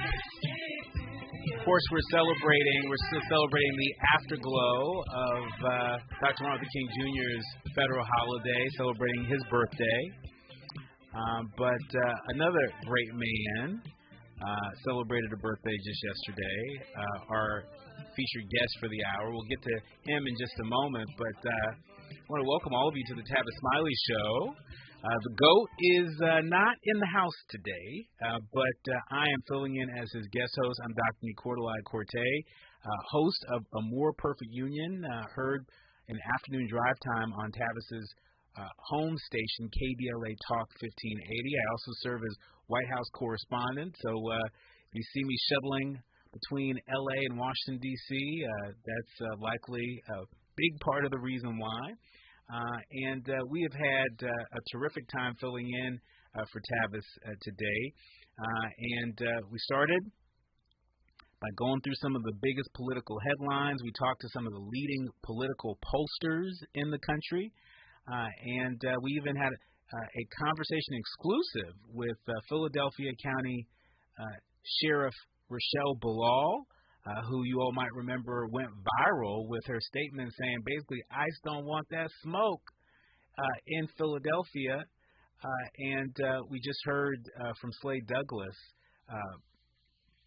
really extraordinary public servant, an Army veteran, who just won a lawsuit against the city of Los Angeles and LAPD for police brutality, who is setting his sights on ending qualified immunity and saving the taxpayers some money. And so those are the conversations we've had today on the Tavis Smiley Show. But now we're shifting gears, and we're shifting into the arts and culture lane. And I'm really delighted to welcome to the show my high school best friend, Jazz Summers, writer, director Jazz Summers, two-time NAACP nominee Jazz Summers, and even more importantly, birthday boy Jazz Summers, celebrating his Jackie Robinson year. Welcome to the Tavis Smiley Show, Jazz Summers. Thank you. Thank you, Q. Thanks for having me on. Well, thank you for being here. How does it feel? How does the ride feel? I mean, for folks who aren't as familiar, you just made your writing and directorial debut with the hit movie Stay that is currently streaming on Hulu. It's a supernatural thriller with a hidden love story. It's a story that a lot of us haven't seen on the screen before. And you put in a lot of work. I mean, really working well over a decade to bring this story to the silver screen. How does it feel now celebrating your 42nd birthday and celebrating with not one but two NAACP Image Awards? It's exciting. It's humbling. All the above. Like, I didn't, work on this project. You don't really think about the awards or the accolades, or all you hope is that you can make it to screen and that people actually watch it. You know what I mean? And so for me, getting this kind of acknowledgement for not only myself but for the film is just really truly exciting and inspirational. It's like getting into the room. We always, we grew up watching the NAACP Image Awards. We sure did. Hoping that we would be there one day and critiquing people on their outfits and who they showed up with and all that kind of stuff. But also it just means so much in terms of like the NAACP in itself means so much to our community and to me and to you and to everybody. And so to have the honor of even being nominated with all the other nominees in the category is just so special. So I'm excited. Well, I'm excited for you. I could not be more excited for you. I know I'm not alone. There's a whole community of folks that are rooting for you, and I'm sure there are a lot of voters that are part of the NAACP Image Awards that are also rooting for you. When we come forward, I want to delve a bit more into your origin story because there are a number of folks out there that are wondering, when it comes to, arts and entertainment, who's new now next? And you know what I say? You know what I say when they ask me who's new now next? Who do you say? I say Jazz Youssef Summers. Love it. The fourth. That's what I say. Okay, appreciate you. But we're going to figure out what you say when we come forward. You're listening to and streaming the Tavis Smiley Show. More when we come forward with writer-director Jazz Summers. Hope, agency, dignity. This is Tavis Smiley. Hi, I'm Tavis Smiley. You may have heard me talk about the new course I'm teaching, The Art of Conversation. Well, it's here, and I'm holding a live, free preview session on January 26th at 6 p.m. Pacific. Here's why this matters. For almost 40 years, I've made my living having conversations that count. Presidents, activists, artists, people who've changed the world. And I've learned something in the process. Most folk have no idea how to ask a real question, how to listen, how to create a moment. Whether you're building a business, leading a team, hosting a podcast, or just want to connect better, this changes how you show up. It's free, it's live, and I might have a surprise guest joining us. Here's what you do. Go to TavisTalks.com. That's TavisTalks.com. Scan the QR code, click the registration link, and you're in. It's January 26th, 6 p.m. Pacific. I'm keeping this intimate. Don't miss it. I'll see you in class. Wouldn't it be great if life came with a remote control? You know, you could hit pause when you needed to, or hit rewind. Like that time you knocked down that wasp's nest. Uh-oh. Or that time you forgot to roll up your windows in the car wash. Fantastic. Yeah, a remote control would have come in handy then. Well, life doesn't always give you time to change the outcome, but prediabetes does. With early diagnosis and a few healthy changes like managing your weight, getting active, stopping smoking, and eating healthier, you can stop prediabetes before it leads to type 2 diabetes. It's easy to learn your risk. Take the 1-minute test today at doihaveprediabetes.org. Life doesn't come with a remote control. So you're on your own with the wasps. You have the power to take control of prediabetes. Visit doihaveprediabetes.org today. That's doihaveprediabetes.org. Brought to you by the Ad Council and its Prediabetes Awareness Partners. It all comes down to this, folks. Yep, the entire season is on the line. But my throat has officially thrown in the towel. Sounds like you need Vicks VapoCool drops. They're max strength and vaporize sore throat pain. Whoa! These VapoCool drops hit fast! Speaking of fast, did you just see that play? Yeah, he vaporized that ball. That pun should have come with a penalty. Vaporize sore throat pain with Vicks VapoCool drops. Use as directed. Oh, could this vintage store be any cuter? Right? And the best part? They accept Discover. Accept Discover? In a little place like this? I don't think so, Jennifer. Oh, yeah, huh? Discover's accepted where I like to shop. Come on, baby, get with the times. Right. So we shouldn't get the parachute pants? These are making a comeback. I think. Discover is accepted at 99% of places that take credit cards nationwide, based on the February 2025 Nielsen report. Sometimes you fail to fit in. We're okay with that. You're inside the Tavis Smiley Show. I have a surprise for you. Suspense. First time I saw you, I couldn't stop thinking about you. No one has ever loved me the way you do. I feel like the luckiest woman in the world. Kiara, wake up. There's nothing lasts forever.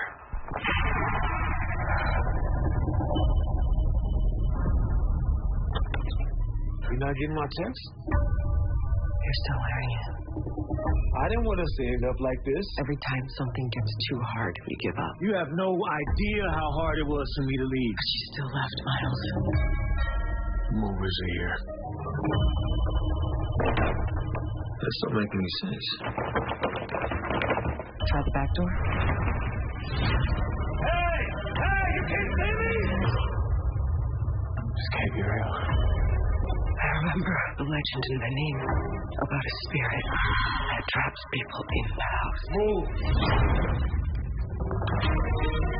What you in here trying to do, a seance? Spirit's trying to communicate with us. What are you trying to tell us?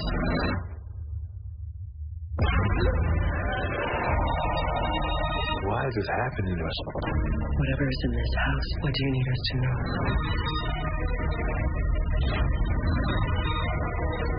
You burned down every single thing that we built together. You're saying this is my fault?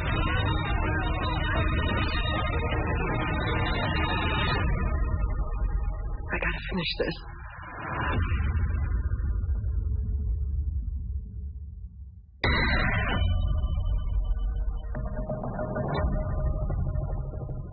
Ooh, you're listening to and streaming the Tavis Smiley Show. You were just listening to the Stay trailer. Stay is the writing and directorial debut of our guest, our featured guest this hour, my high school bestie, Jazz Summers.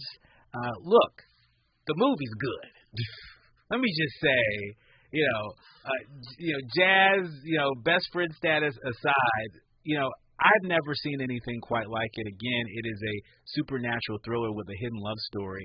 And, what still amazes me is Jazz, you've been walking around with that story in your head, for years and years and years and years. Like, that is the story that you put on the page. It is just wild to me that you thought that thing up.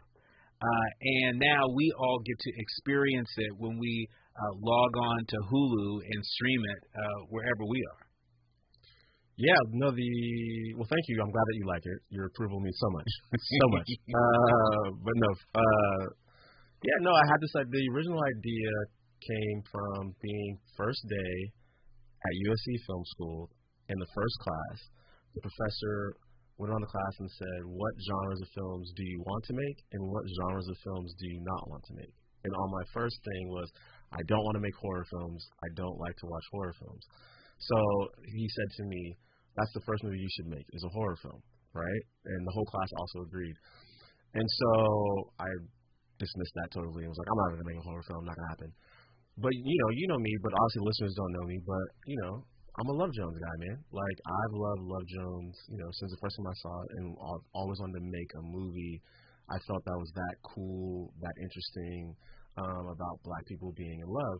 And so my first thought was that, how do you make something that's that good that we haven't really seen before in this type of genre and field? And so that was the first thing. Was, to me, Stay was always a love story. It was always something of like this couple going through something and then trying to find something unique that wasn't, stereotypical of like, oh, he's cheating or it's abuse. And so trying to find the unique nature of what they would be going through, their trauma that they would be experiencing together. And then I saw my sister's favorite film. One of my sister's favorite films is What Dreams May Come with Robin Williams. And in that film, it's a film where the husband is so in love with the wife that he's willing to go through purgatory and all the depths to save her, to find her, because she committed suicide and he's looking for her soul. And it's a really interesting movie. Actually, everyone should go watch What Dreams May Come. It's a movie that I would say watch in terms of trying to understand Stay. Like, it's definitely an inspiration for me for Stay. And so I thought, well, a black man who really, really loves his black wife is, revolutionary nowadays, and people need to see more of it. And so I thought that was really, really good, where this black man was so in love with this black woman that he didn't want to watch her deteriorate and couldn't. And so that kind of friction between the two of them. So that was kind of like where the base was for it. And then as I got into the horror aspect of the film, I really started diving deep into black spirituality, into the connection to West Africa, to Creole culture, to Haiti culture, and trying to figure out, obviously there's Zora Neale Hurston's book, Tell My Horse, where it talks about like voodoo and voodoo and like kind of how powerful it is as, to me, like a religion and spirituality. And so I want to tap into that and kind of use that as a force of good in terms of black culture and our culture of like our being able to tap into the ancestors is really important.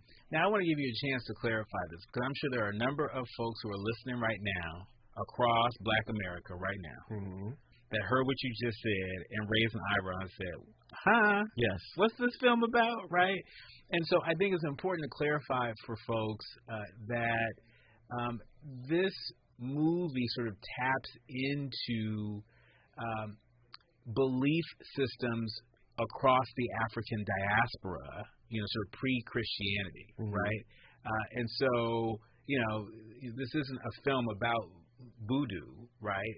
But there is a part of the storyline that shines a light on that belief system, as it is a part of the ancestry of one of the characters in the film. Correct? Correct.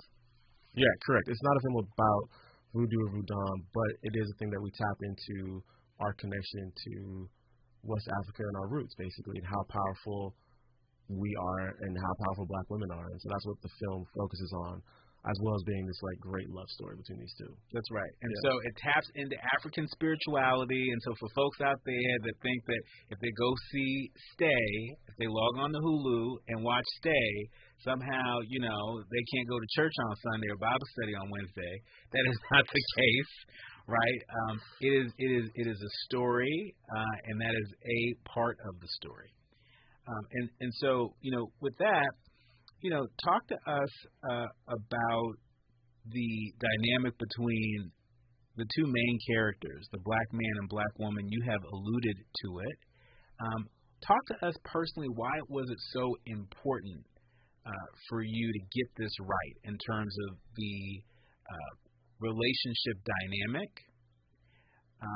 between these two characters? Why was it important for you to demonstrate black love on film in this way? Where did that come from in terms of your life experience and lived experience? That's a great question. I think it comes from.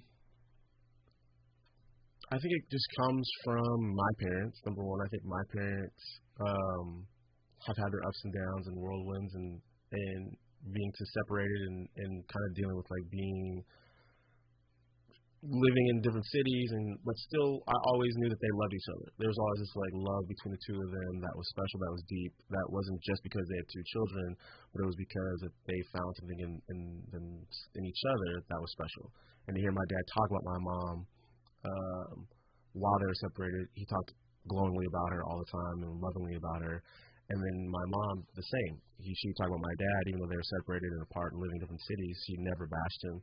She always talked to him in a positive light, in a positive way. And I remember speaking to my dad and talking about their relationship when I grew up. And it surprised me, but what he said was he felt their relationship was similar to Boyz II Men, The Water Runs Dry. He felt that's how their relationship, it was I don't want to sing for anybody, but I think. Go ahead. No, the mic is on. The listeners do not want to hear my singing voice. But the lyrics are, we couldn't communicate, we couldn't talk to each other, and we kind of let it dissipate. And he always felt that way about their relationship, was that he wished that they were able to talk to each other and communicate with each other.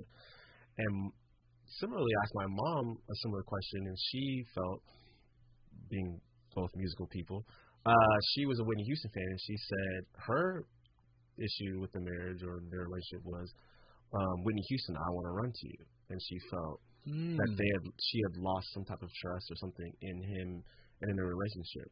And they both had separated, had opposite views of how it had gone wrong, and hadn't, in my opinion, hurt each other enough to fix those issues.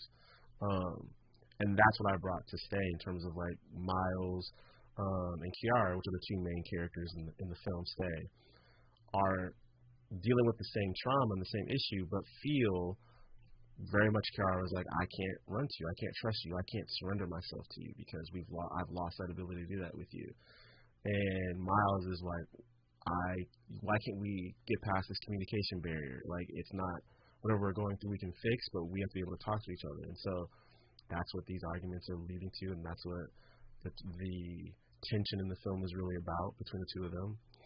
And I think, anybody who's been in love and lived experience has had that same problem of, you feel like your partner or your person is not listening to you and, doesn't understand you, and, someone's lost trust or faith in your ability to be with them. And so bringing those two things to the elements was that was something that was really interesting to deal with.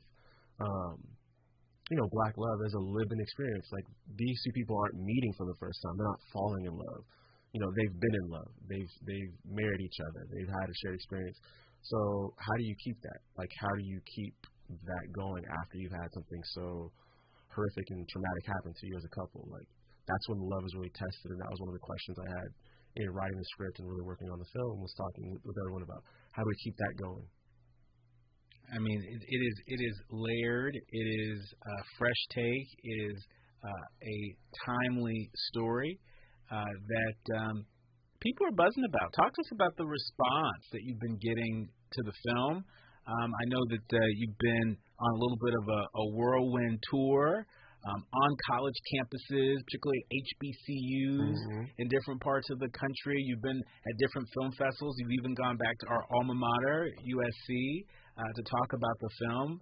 What are some of the most memorable insights that you've heard from folks who have watched the film? Not read the log line, but watched the film. The most memorable was at Florida A&M. We were watching it on their football field for their homecoming. And, college students don't have patience. They're I got things to do. I'm trying to go to the party. I'm trying to do all this kind of stuff. and there was a female student who was talking, to her friends kind of loud, and I was kind of eavesdropping, and she was basically saying, if this film doesn't get me in 10 minutes, like, I'm out. Like, I can't be here all night watching this film. I got to do what I got to do. I'm going to keep it pushing, keep it moving.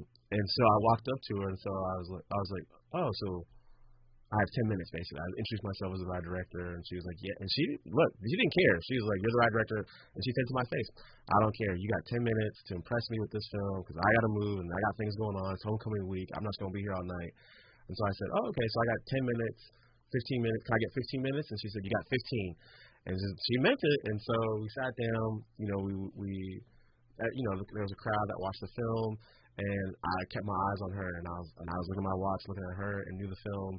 And then it was 15 minutes, she stayed. And then it was 20 minutes, she was still there. And then it was 30 minutes, and she moved to get adjusted, to get comfortable. And then it was like 40 minutes, and she was, now she had her popcorn and her drink, and she was all in. And then, the movie ended, and then, went up to her, and I was like, you stayed. How'd you feel about it? And she was like, well, she said, I loved it. I didn't expect it. I was wondering the whole time what was going on. And so stuff like that was really an experience in terms of like being the first time director and seeing it with an audience and someone, giving me a time. If you don't do it in 10 minutes, I'm going to be out. So that was really fun and really great, and a great experience with Florida A&M, being on their campus and talking with them about it. And the response on everybody who sees it is really positive and really interesting and really uplifting in terms of their response and what people take away from the film and their kind of. It was what they expected. I think the trailer is amazing, but I think the film, as layered as you said it was, it's really hard the trailer to give you everything. We're trying to keep some stuff for you to watch it, and so everyone has expectations, and they're like, oh, this is totally different than what I thought I was going to experience. Mm-hmm. And so how great the trailer is. The movie is its own thing and its own way of, like, making people feel something that is different. It is definitely making people feel something. It is making folks, certainly at the NAACP Image Awards, feel something. They feel it strong enough that you recently received not one, but 2 NAACP Image Award nominations. For Stay, you received a nomination for Outstanding Writing in a Television Movie or Special, and Outstanding Breakthrough Creative for Television. Wow. Yeah. I mean, did you see it coming? No, I did not see it coming. Excuse me. No, I didn't see it coming. You just try to put something out into the world and hope that people respond to it in a positive way and hope that, you can keep working. But to get honored by, us basically and our people is something special, and I'm just humbled and excited to be in the room and to be on the nominee list. Well, we are excited for you, and if you haven't already, go ahead and make it a date night. Make it a date night at home. You can go ahead and just log on to Hulu and stream the hit movie Stay, NAACP Image Awards.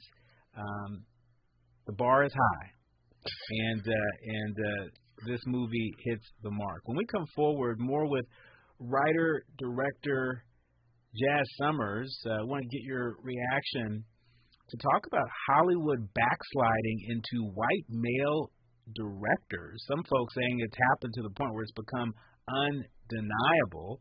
I want to get your take on that as one of those new, now, next black directors.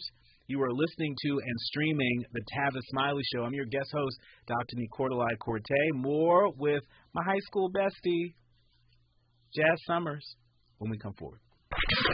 What's your quarrel with the world? You're listening to Tavis Smiley. The more you listen to your kids, the closer you'll be.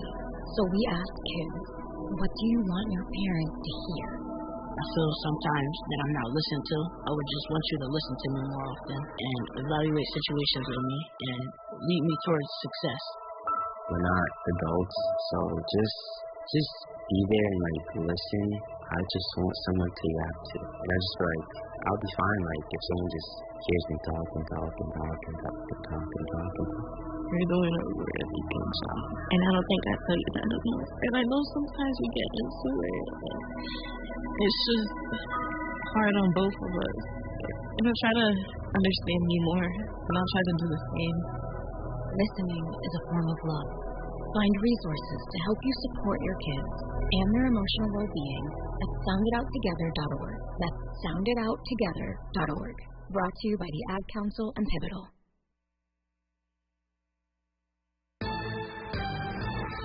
I'm Bree Wood with BIN News Now. A federal appeals court hears arguments today on Texas's new Ten Commandments law, which requires public schools to display the Bible verse. State Senator Phil King wrote the law to bring back the historical tradition of recognizing our national heritage. Texas and Louisiana face lawsuits claiming the measure violates the First Amendment. Black former Attorney General Eric Holder says the Trump administration is trying to resegregate America, accusing it of attacking the Voting Rights Act and disenfranchising black and brown voters. He spoke at an MLK Day event in D.C., also slamming ICE tactics. And John Legend is expanding his activism, joining the board of directors for Global Citizen. The EGOT winner has worked with the group for years and now takes on a formal leadership role as it pushes into a new phase of global expansion in its mission to end extreme poverty. Get BIN News now on demand 24/7 on the iHeartRadio app. Got issues with youth or high school sports? Positive Coaching Alliance can help. PCA, a national nonprofit, offers more than 1,000 free online resources for youth and high school sports coaches, parents, students, and administrators. Visit PCADevZone.org. This is the KBLA Sports Minute with Ray Richardson. The best story in the NBA right now is the Clippers. They won their sixth straight game Monday with a 110-106 win at Washington. The Clippers were part of 9 day games on the NBA schedule Monday that celebrated Dr. Martin Luther King Jr.'s birthday. 36 points and 9 assists for James Harden. The Clippers are 13-2 since December 20th. They've improved to 19-23 and have moved into 10th place in the Western Conference, the final playoff spot in the West. Major props to Clippers coach Ty Lue and his staff for keeping the team above water during some tough times. The Clippers go for 7 straight tonight in Chicago. The Lakers begin an 8-game road trip tonight in Denver. Congratulations to Indiana University. For the first time in the school's 106-year history, they are national champions in football. Indiana beat Miami Monday night 27-21 to cap a 16-0 season. No debates, no speculation, just the info you need. That's your KBLA Sports Minute. I'm Ray Richardson on KBLA Talk 1580. It all comes down to this, folks. Yep, the entire season is on the line. But my throat has officially thrown in the towel. Sounds like you need Vicks VapoCool drops. They're max strength and vaporize sore throat pain. Whoa! These VapoCool drops hit fast! Speaking of fast, did you just see that play? Yeah, he vaporized that ball. That fun should have come with a penalty. Vaporize sore throat pain with Vicks VapoCool drops. Use as directed. Oh, could this vintage store be any cuter? Right? And the best part? They accept Discover. Accept Discover? In a little place like this? I don't think so, Jennifer. Oh, yeah, huh? Discover's accepted where I like to shop. Come on, baby, get with the times. Right, so we shouldn't get the parachute pants? These are making a comeback. I think. Discover is accepted at 99% of places that take credit cards nationwide.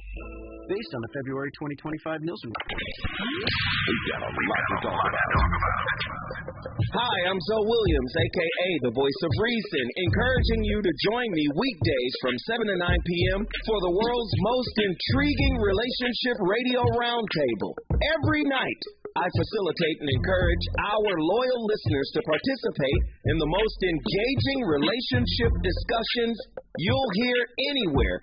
So make it a point to rendezvous with me, Zoe Williams, the voice of reason, Monday through Friday, 7 to 9 p.m. Pacific Standard Time. Trust me, your relationships will never be the same.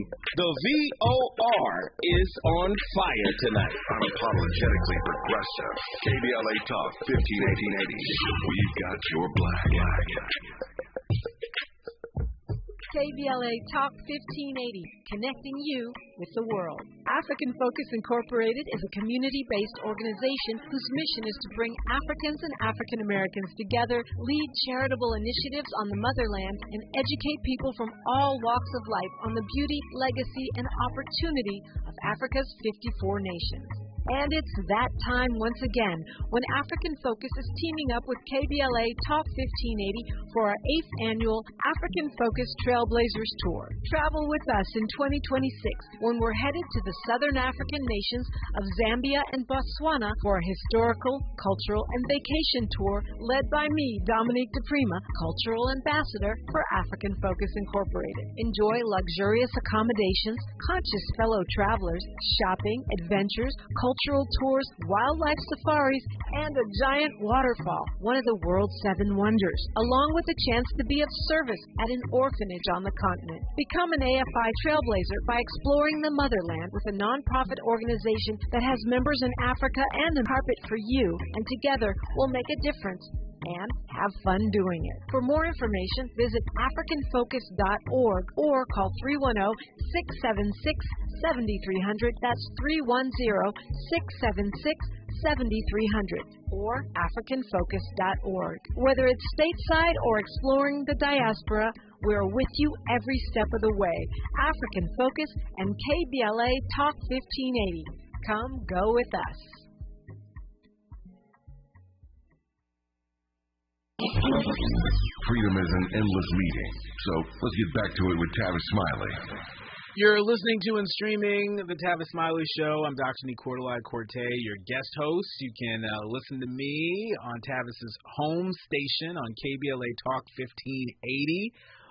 Weekdays, Monday through Thursday from 4 p.m. to 6 p.m. Pacific as the host and White House correspondent for A More Perfect Union. But here right now, holding down the seat of the GOAT, Tavis Smiley. I'm here with my high school best friend, 2-time NAACP Image Award nominee, writer-director Jazz Summers is here. Do you feel like you're new now next? Like when people say, who's new now next? I mean, I think of you, but do you think of yourself as a part of the vanguard, as a part of the sort of, next class of writer-directors taking Hollywood by storm? I hope so. I mean, I don't necessarily wake up every day thinking of myself that way or anything like that. I don't put that out there, but I hope so. I hope, to me, to be new now next means you have to have, another project. You have to make sure that you're working consistently, and I think I'm trying to make that happen, to try to work consistently and try to make sure I'm telling more stories about us, you know what I mean, but yeah, I hope so. I hope people see me that way, feel that way, and I hope it works out that way. Yeah, so definitely. And speaking of future projects, I mean, I know, but the people should know. Are there any specific future projects that you're really excited about, and are they going to be similar to Stay or going to be radically different from Stay? Spoiler alert, he's wearing a Miles Davis sweatshirt. So I'm a big Miles Davis fan. No, I think for my films, hopefully in the future and in shows, I think they'll be connected in terms of dealing with identity, black love, black family. So they'll be similar in that way, I think, but I think in terms of genre, they'll be radically different. I think the next thing I'm working on is kind of like a neo-noir crime drama, which I'm really excited about, which I think is really interesting and really like my next thing that gets me up every morning and gets me to that computer. And then another thing I'm working on is a TV project that's set because my dad is from Orangeburg, South Carolina. Shout out to Orangeburg, South Carolina. Right. And had talked about Orangeburg, South Carolina a lot, and has always highlighted about Orangeburg and being from South Carolina and so there's a TV show idea that I have that's like kind of set in that world.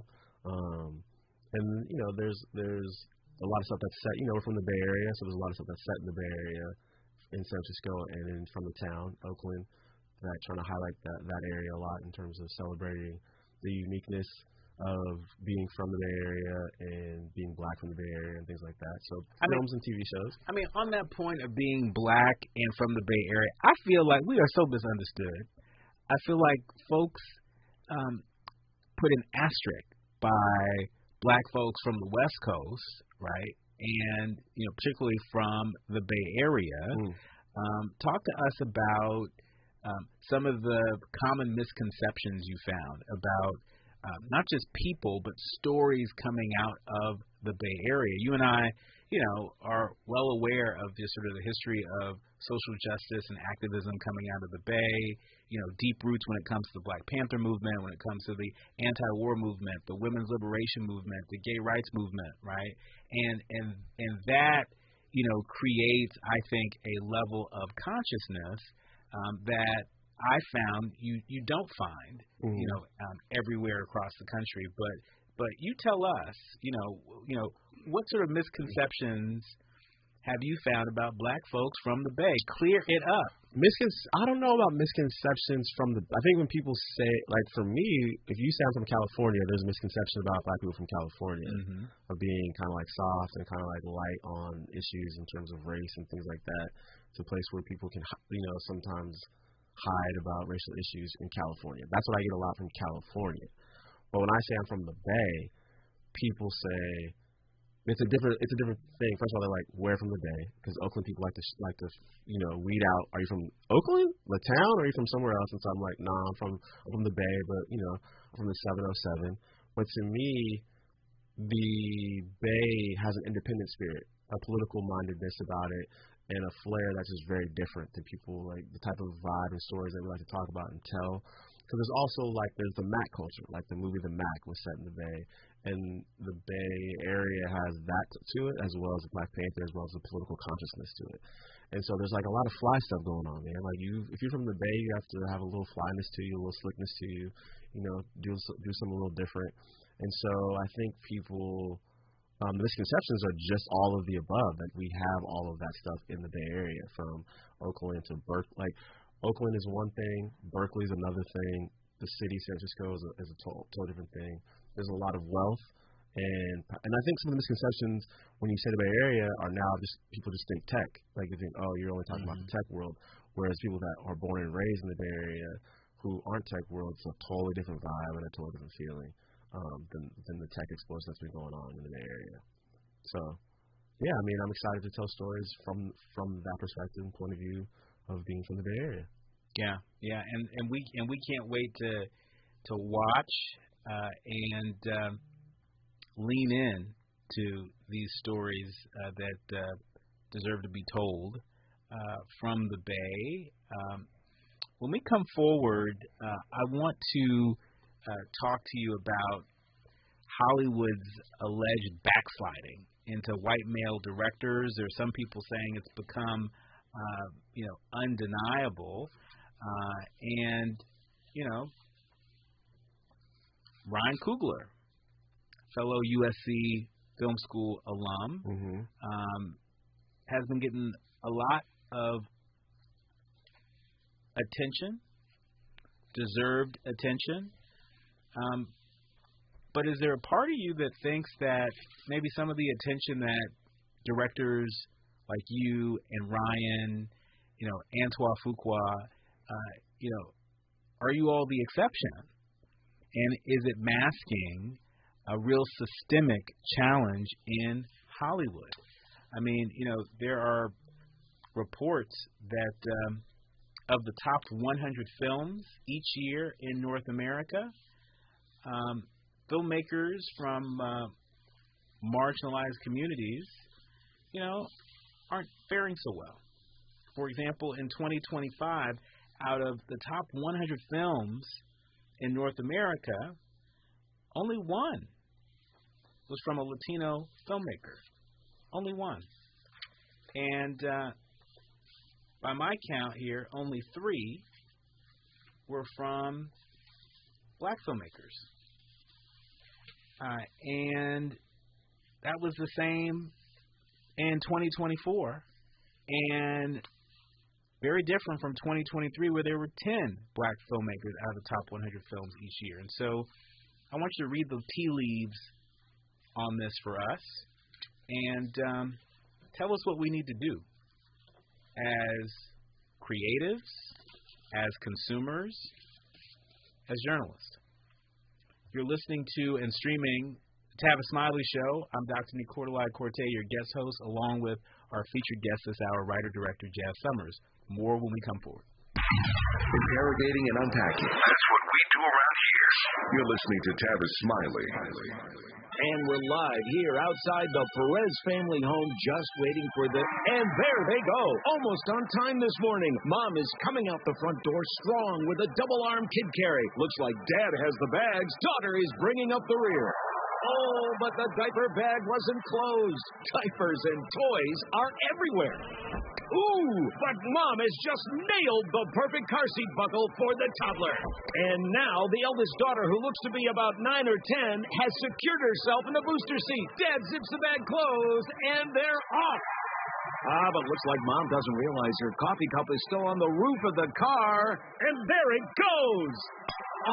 That's a shame. That mug was a fan favorite. Don't sweat the small stuff. Just nail the big stuff, like making sure your kids are buckled correctly in the right seat for their age and size. Learn more at nhtsa.gov/the right seat. Visit nhtsa.gov/the right seat. Brought to you by NHTSA and the Ad Council.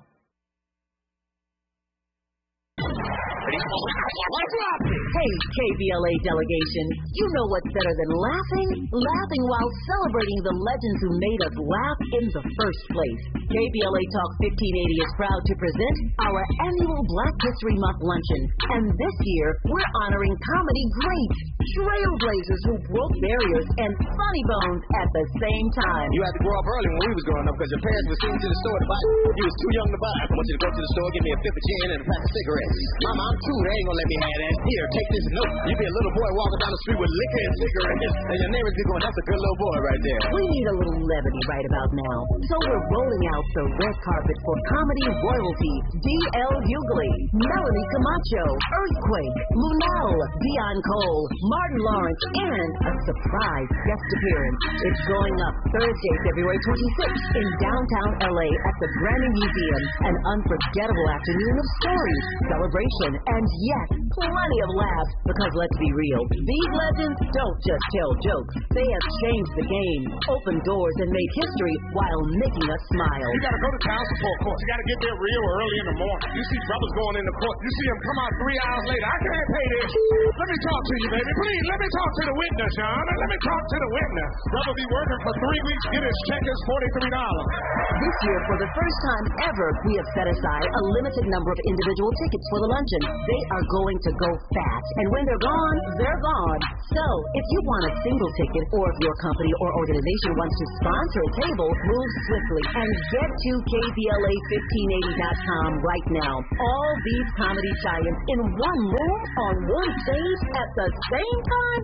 Stop it! This event is going to sell out quicker than right now and sooner than at once. KBLA Talk 1580's annual Black History Month luncheon, Thursday, February 26th at the Grammy Museum. It's gonna be legendary, just like them. What's up? What's up? What's up? You got to laugh the pain away.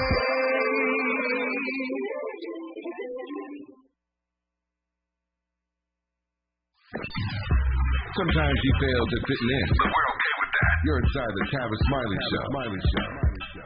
You're listening to the Tavis Smiley Show. I'm your guest host, Dr. Nicordelai Corte, bobbing and weaving here with thank you. You over there with writer director Jazz Summers. This is my high school best friend from the Bay Area. Shout out to all the De La Salle Spartans out there, and while we're at it, all the USC Trojans out there. When I went to USC, Jazz was so inspired to follow in my footsteps that he decided to apply to USC Film School. Okay. And now look at him. He got 2 NAACP Image Award nominations. See how that works? Well, it's one way to tell the story, but not the truthful way. Oh. I do have 2 nominations, yeah, but I don't think I followed you to USC. Oh, okay. All right. Well, maybe that's a story for another day. I hope so. But I want to get your take on talk of Hollywood backsliding into white male directors. What are you seeing and experiencing? How much truth is there to this? Well, truth-wise, I feel I mean, yes, there's a lot of truth to that. There's a lot of truth that that the industry is going back to what they feel is their tried and true staple, which is, white voices, white male voices behind the camera telling white male voice stories. But I think for us as a community, a friend of mine that I respect a lot told me it takes a village, and his name is Dr. Nicola Corte. And so I think answering this question, what we can do is, like, to me, I was blessed in terms of, like, I'm a young black man trying to make his first film, and I get a casting agent who's two black women who introduced me to Mo McRae. And Mo McRae is a black man, an actor, producer, writer, director who had made his own feature film. And he invested in me, and he has his own company, Anscape, not Anscape, I'm sorry, but Scalable, who produced the film, Stay. And so he believed in me, and then Anscape, who also produced the movie, distributed it with the Hulu, Jason Adu is a black man who runs Anscape. And so basically it was, two black men investing in an up-and-coming filmmaker and saying, we're going to help you, we're going to have your back, we're going to mentor you, and we're going to get your vision and your dream on screen. And I think that's important. I think that's what needs to happen in Hollywood in terms of black men, black people, black women, directors, creatives, producers, people behind the scenes, taking a risk on new talent coming in and mentoring and, making sure that the film gets done properly, but also teaching and learning and guiding. And I learned so much from Mo on being a filmmaker and how to handle yourself in the industry and how to handle yourself on set and all the above, that it's really a shout out to him in terms of my journey getting Stay made was really a lot with Mo McRae and Jason Adu, Anscape. And so I think, talking earlier about what you said about Sinners and Ryan Coogler, I think it's a thing, like, we rallied around Ryan Coogler, that article that came out in Variety that was, kind of ridiculous. The black community said, we're not going to stand for that. Like, he's one of our guys, and he's someone that we all love and respect. And so we're going to not only are we going to go to the theater again, we're going to go to the theater again. And we made that movie blow up, after the first weekend. And so Hollywood, a lot of times in theatrical releases, it's all about that first weekend. That's how they judge whether it's going to be a failure or a success. And so we, as, viewers and audience members, we need to realize that we got to go to those first weekends for black films, buy tickets. Even if you don't go, I'm not saying you should waste your money, go see the film, but buy the ticket. Let Hollywood hear your voice, economically, and saying, I want to go see this. I'm putting my money where my mouth is towards this film and this filmmaker. I want to see more stories about these types of people from this filmmaker's voice and other filmmakers like him or her. And so I think that's the second part in terms of what we can do. And then we're going to get to the third part. When we come forward, you're listening to the Tavis Smiley Show. We are live. Get me started. On air with writer, director, we're going to call you preacher, Jazz Summers, when we come forward. For all the freedom-loving folk, this is Tavis Smiley. I feel like freedom. You can't escape a traffic jam. Know what else you can't escape? Seasonal allergies. And you might think you can avoid that coffee stain until... Oh, really? You can't escape a lot of things in life, but you can escape prediabetes. Prediabetes captures 1 in 3 adults. There are usually no signs of prediabetes. In fact, most people don't even know they have it. But with early diagnosis, you can change the outcome and prevent or delay type 2 diabetes. Take action by taking the 1-minute risk test at doihaveprediabetes.org. You might not be able to escape having this song stuck in your head, but you can escape prediabetes. Go to doihaveprediabetes.org today. Brought to you by the Ad Council and the Centers for Disease Control and Prevention. KBLA Talk 1580. We've got a lot to talk about.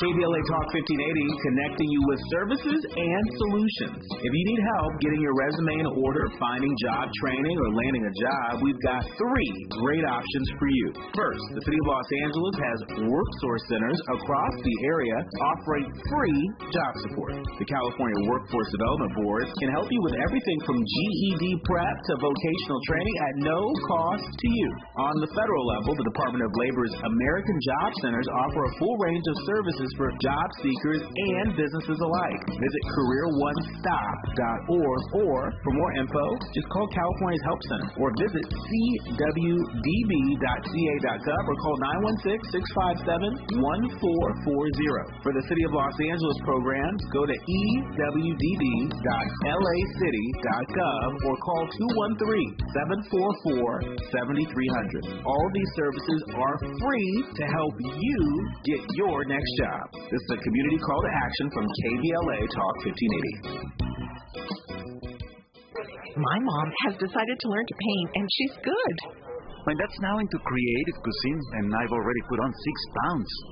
Learning new things comes with age. My mom, she started forgetting my name and what we're talking about. Forgetting well-known things doesn't. Memory loss may be a sign of Alzheimer's disease. Early detection gives you and your loved one time to plan for the future. Learn the warning signs of Alzheimer's at 10signs.org. Brought to you by the Alzheimer's Association and the Ad Council.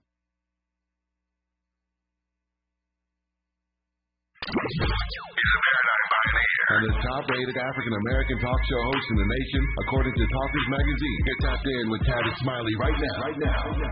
So I love a call to action, and I was just asking writer-director, NAACP Image Award nominee, Mr. New Now Next in Hollywood, Jazz Summers, what we can do as leaders, learners, and listeners to better support the people who are telling our stories, that are shaping the culture through their art, and that are waking up a level of consciousness that maybe wasn't there before. And so you were outlining your short list of things to do, and you were on number 3 in our remaining minute. Go ahead.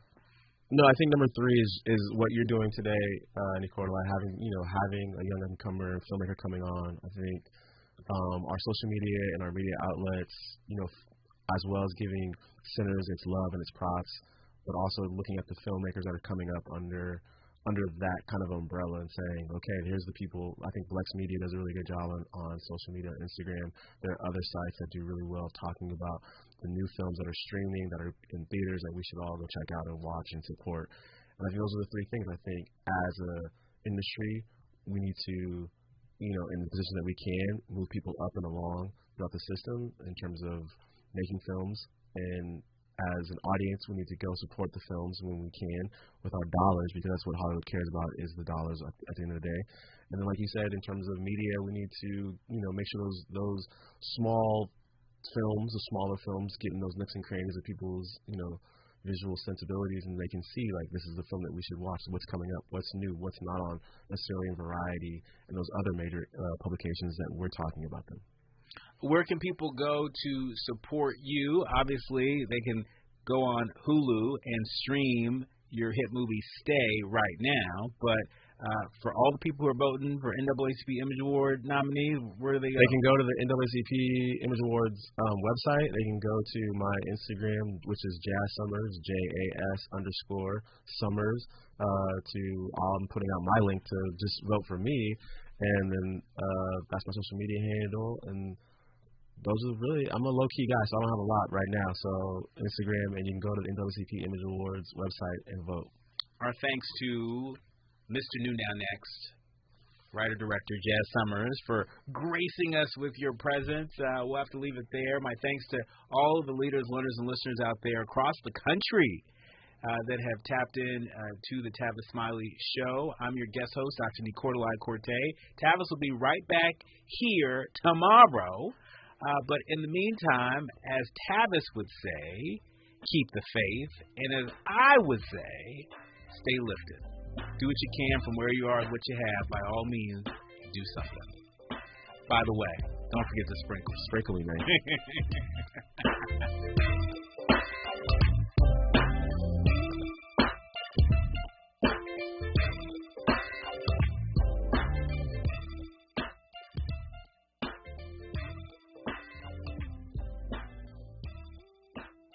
KBLA 1580 Santa Monica. I'm Bree Wood with BIN News Now. A federal appeals court hears arguments today on Texas's new Ten Commandments law, which requires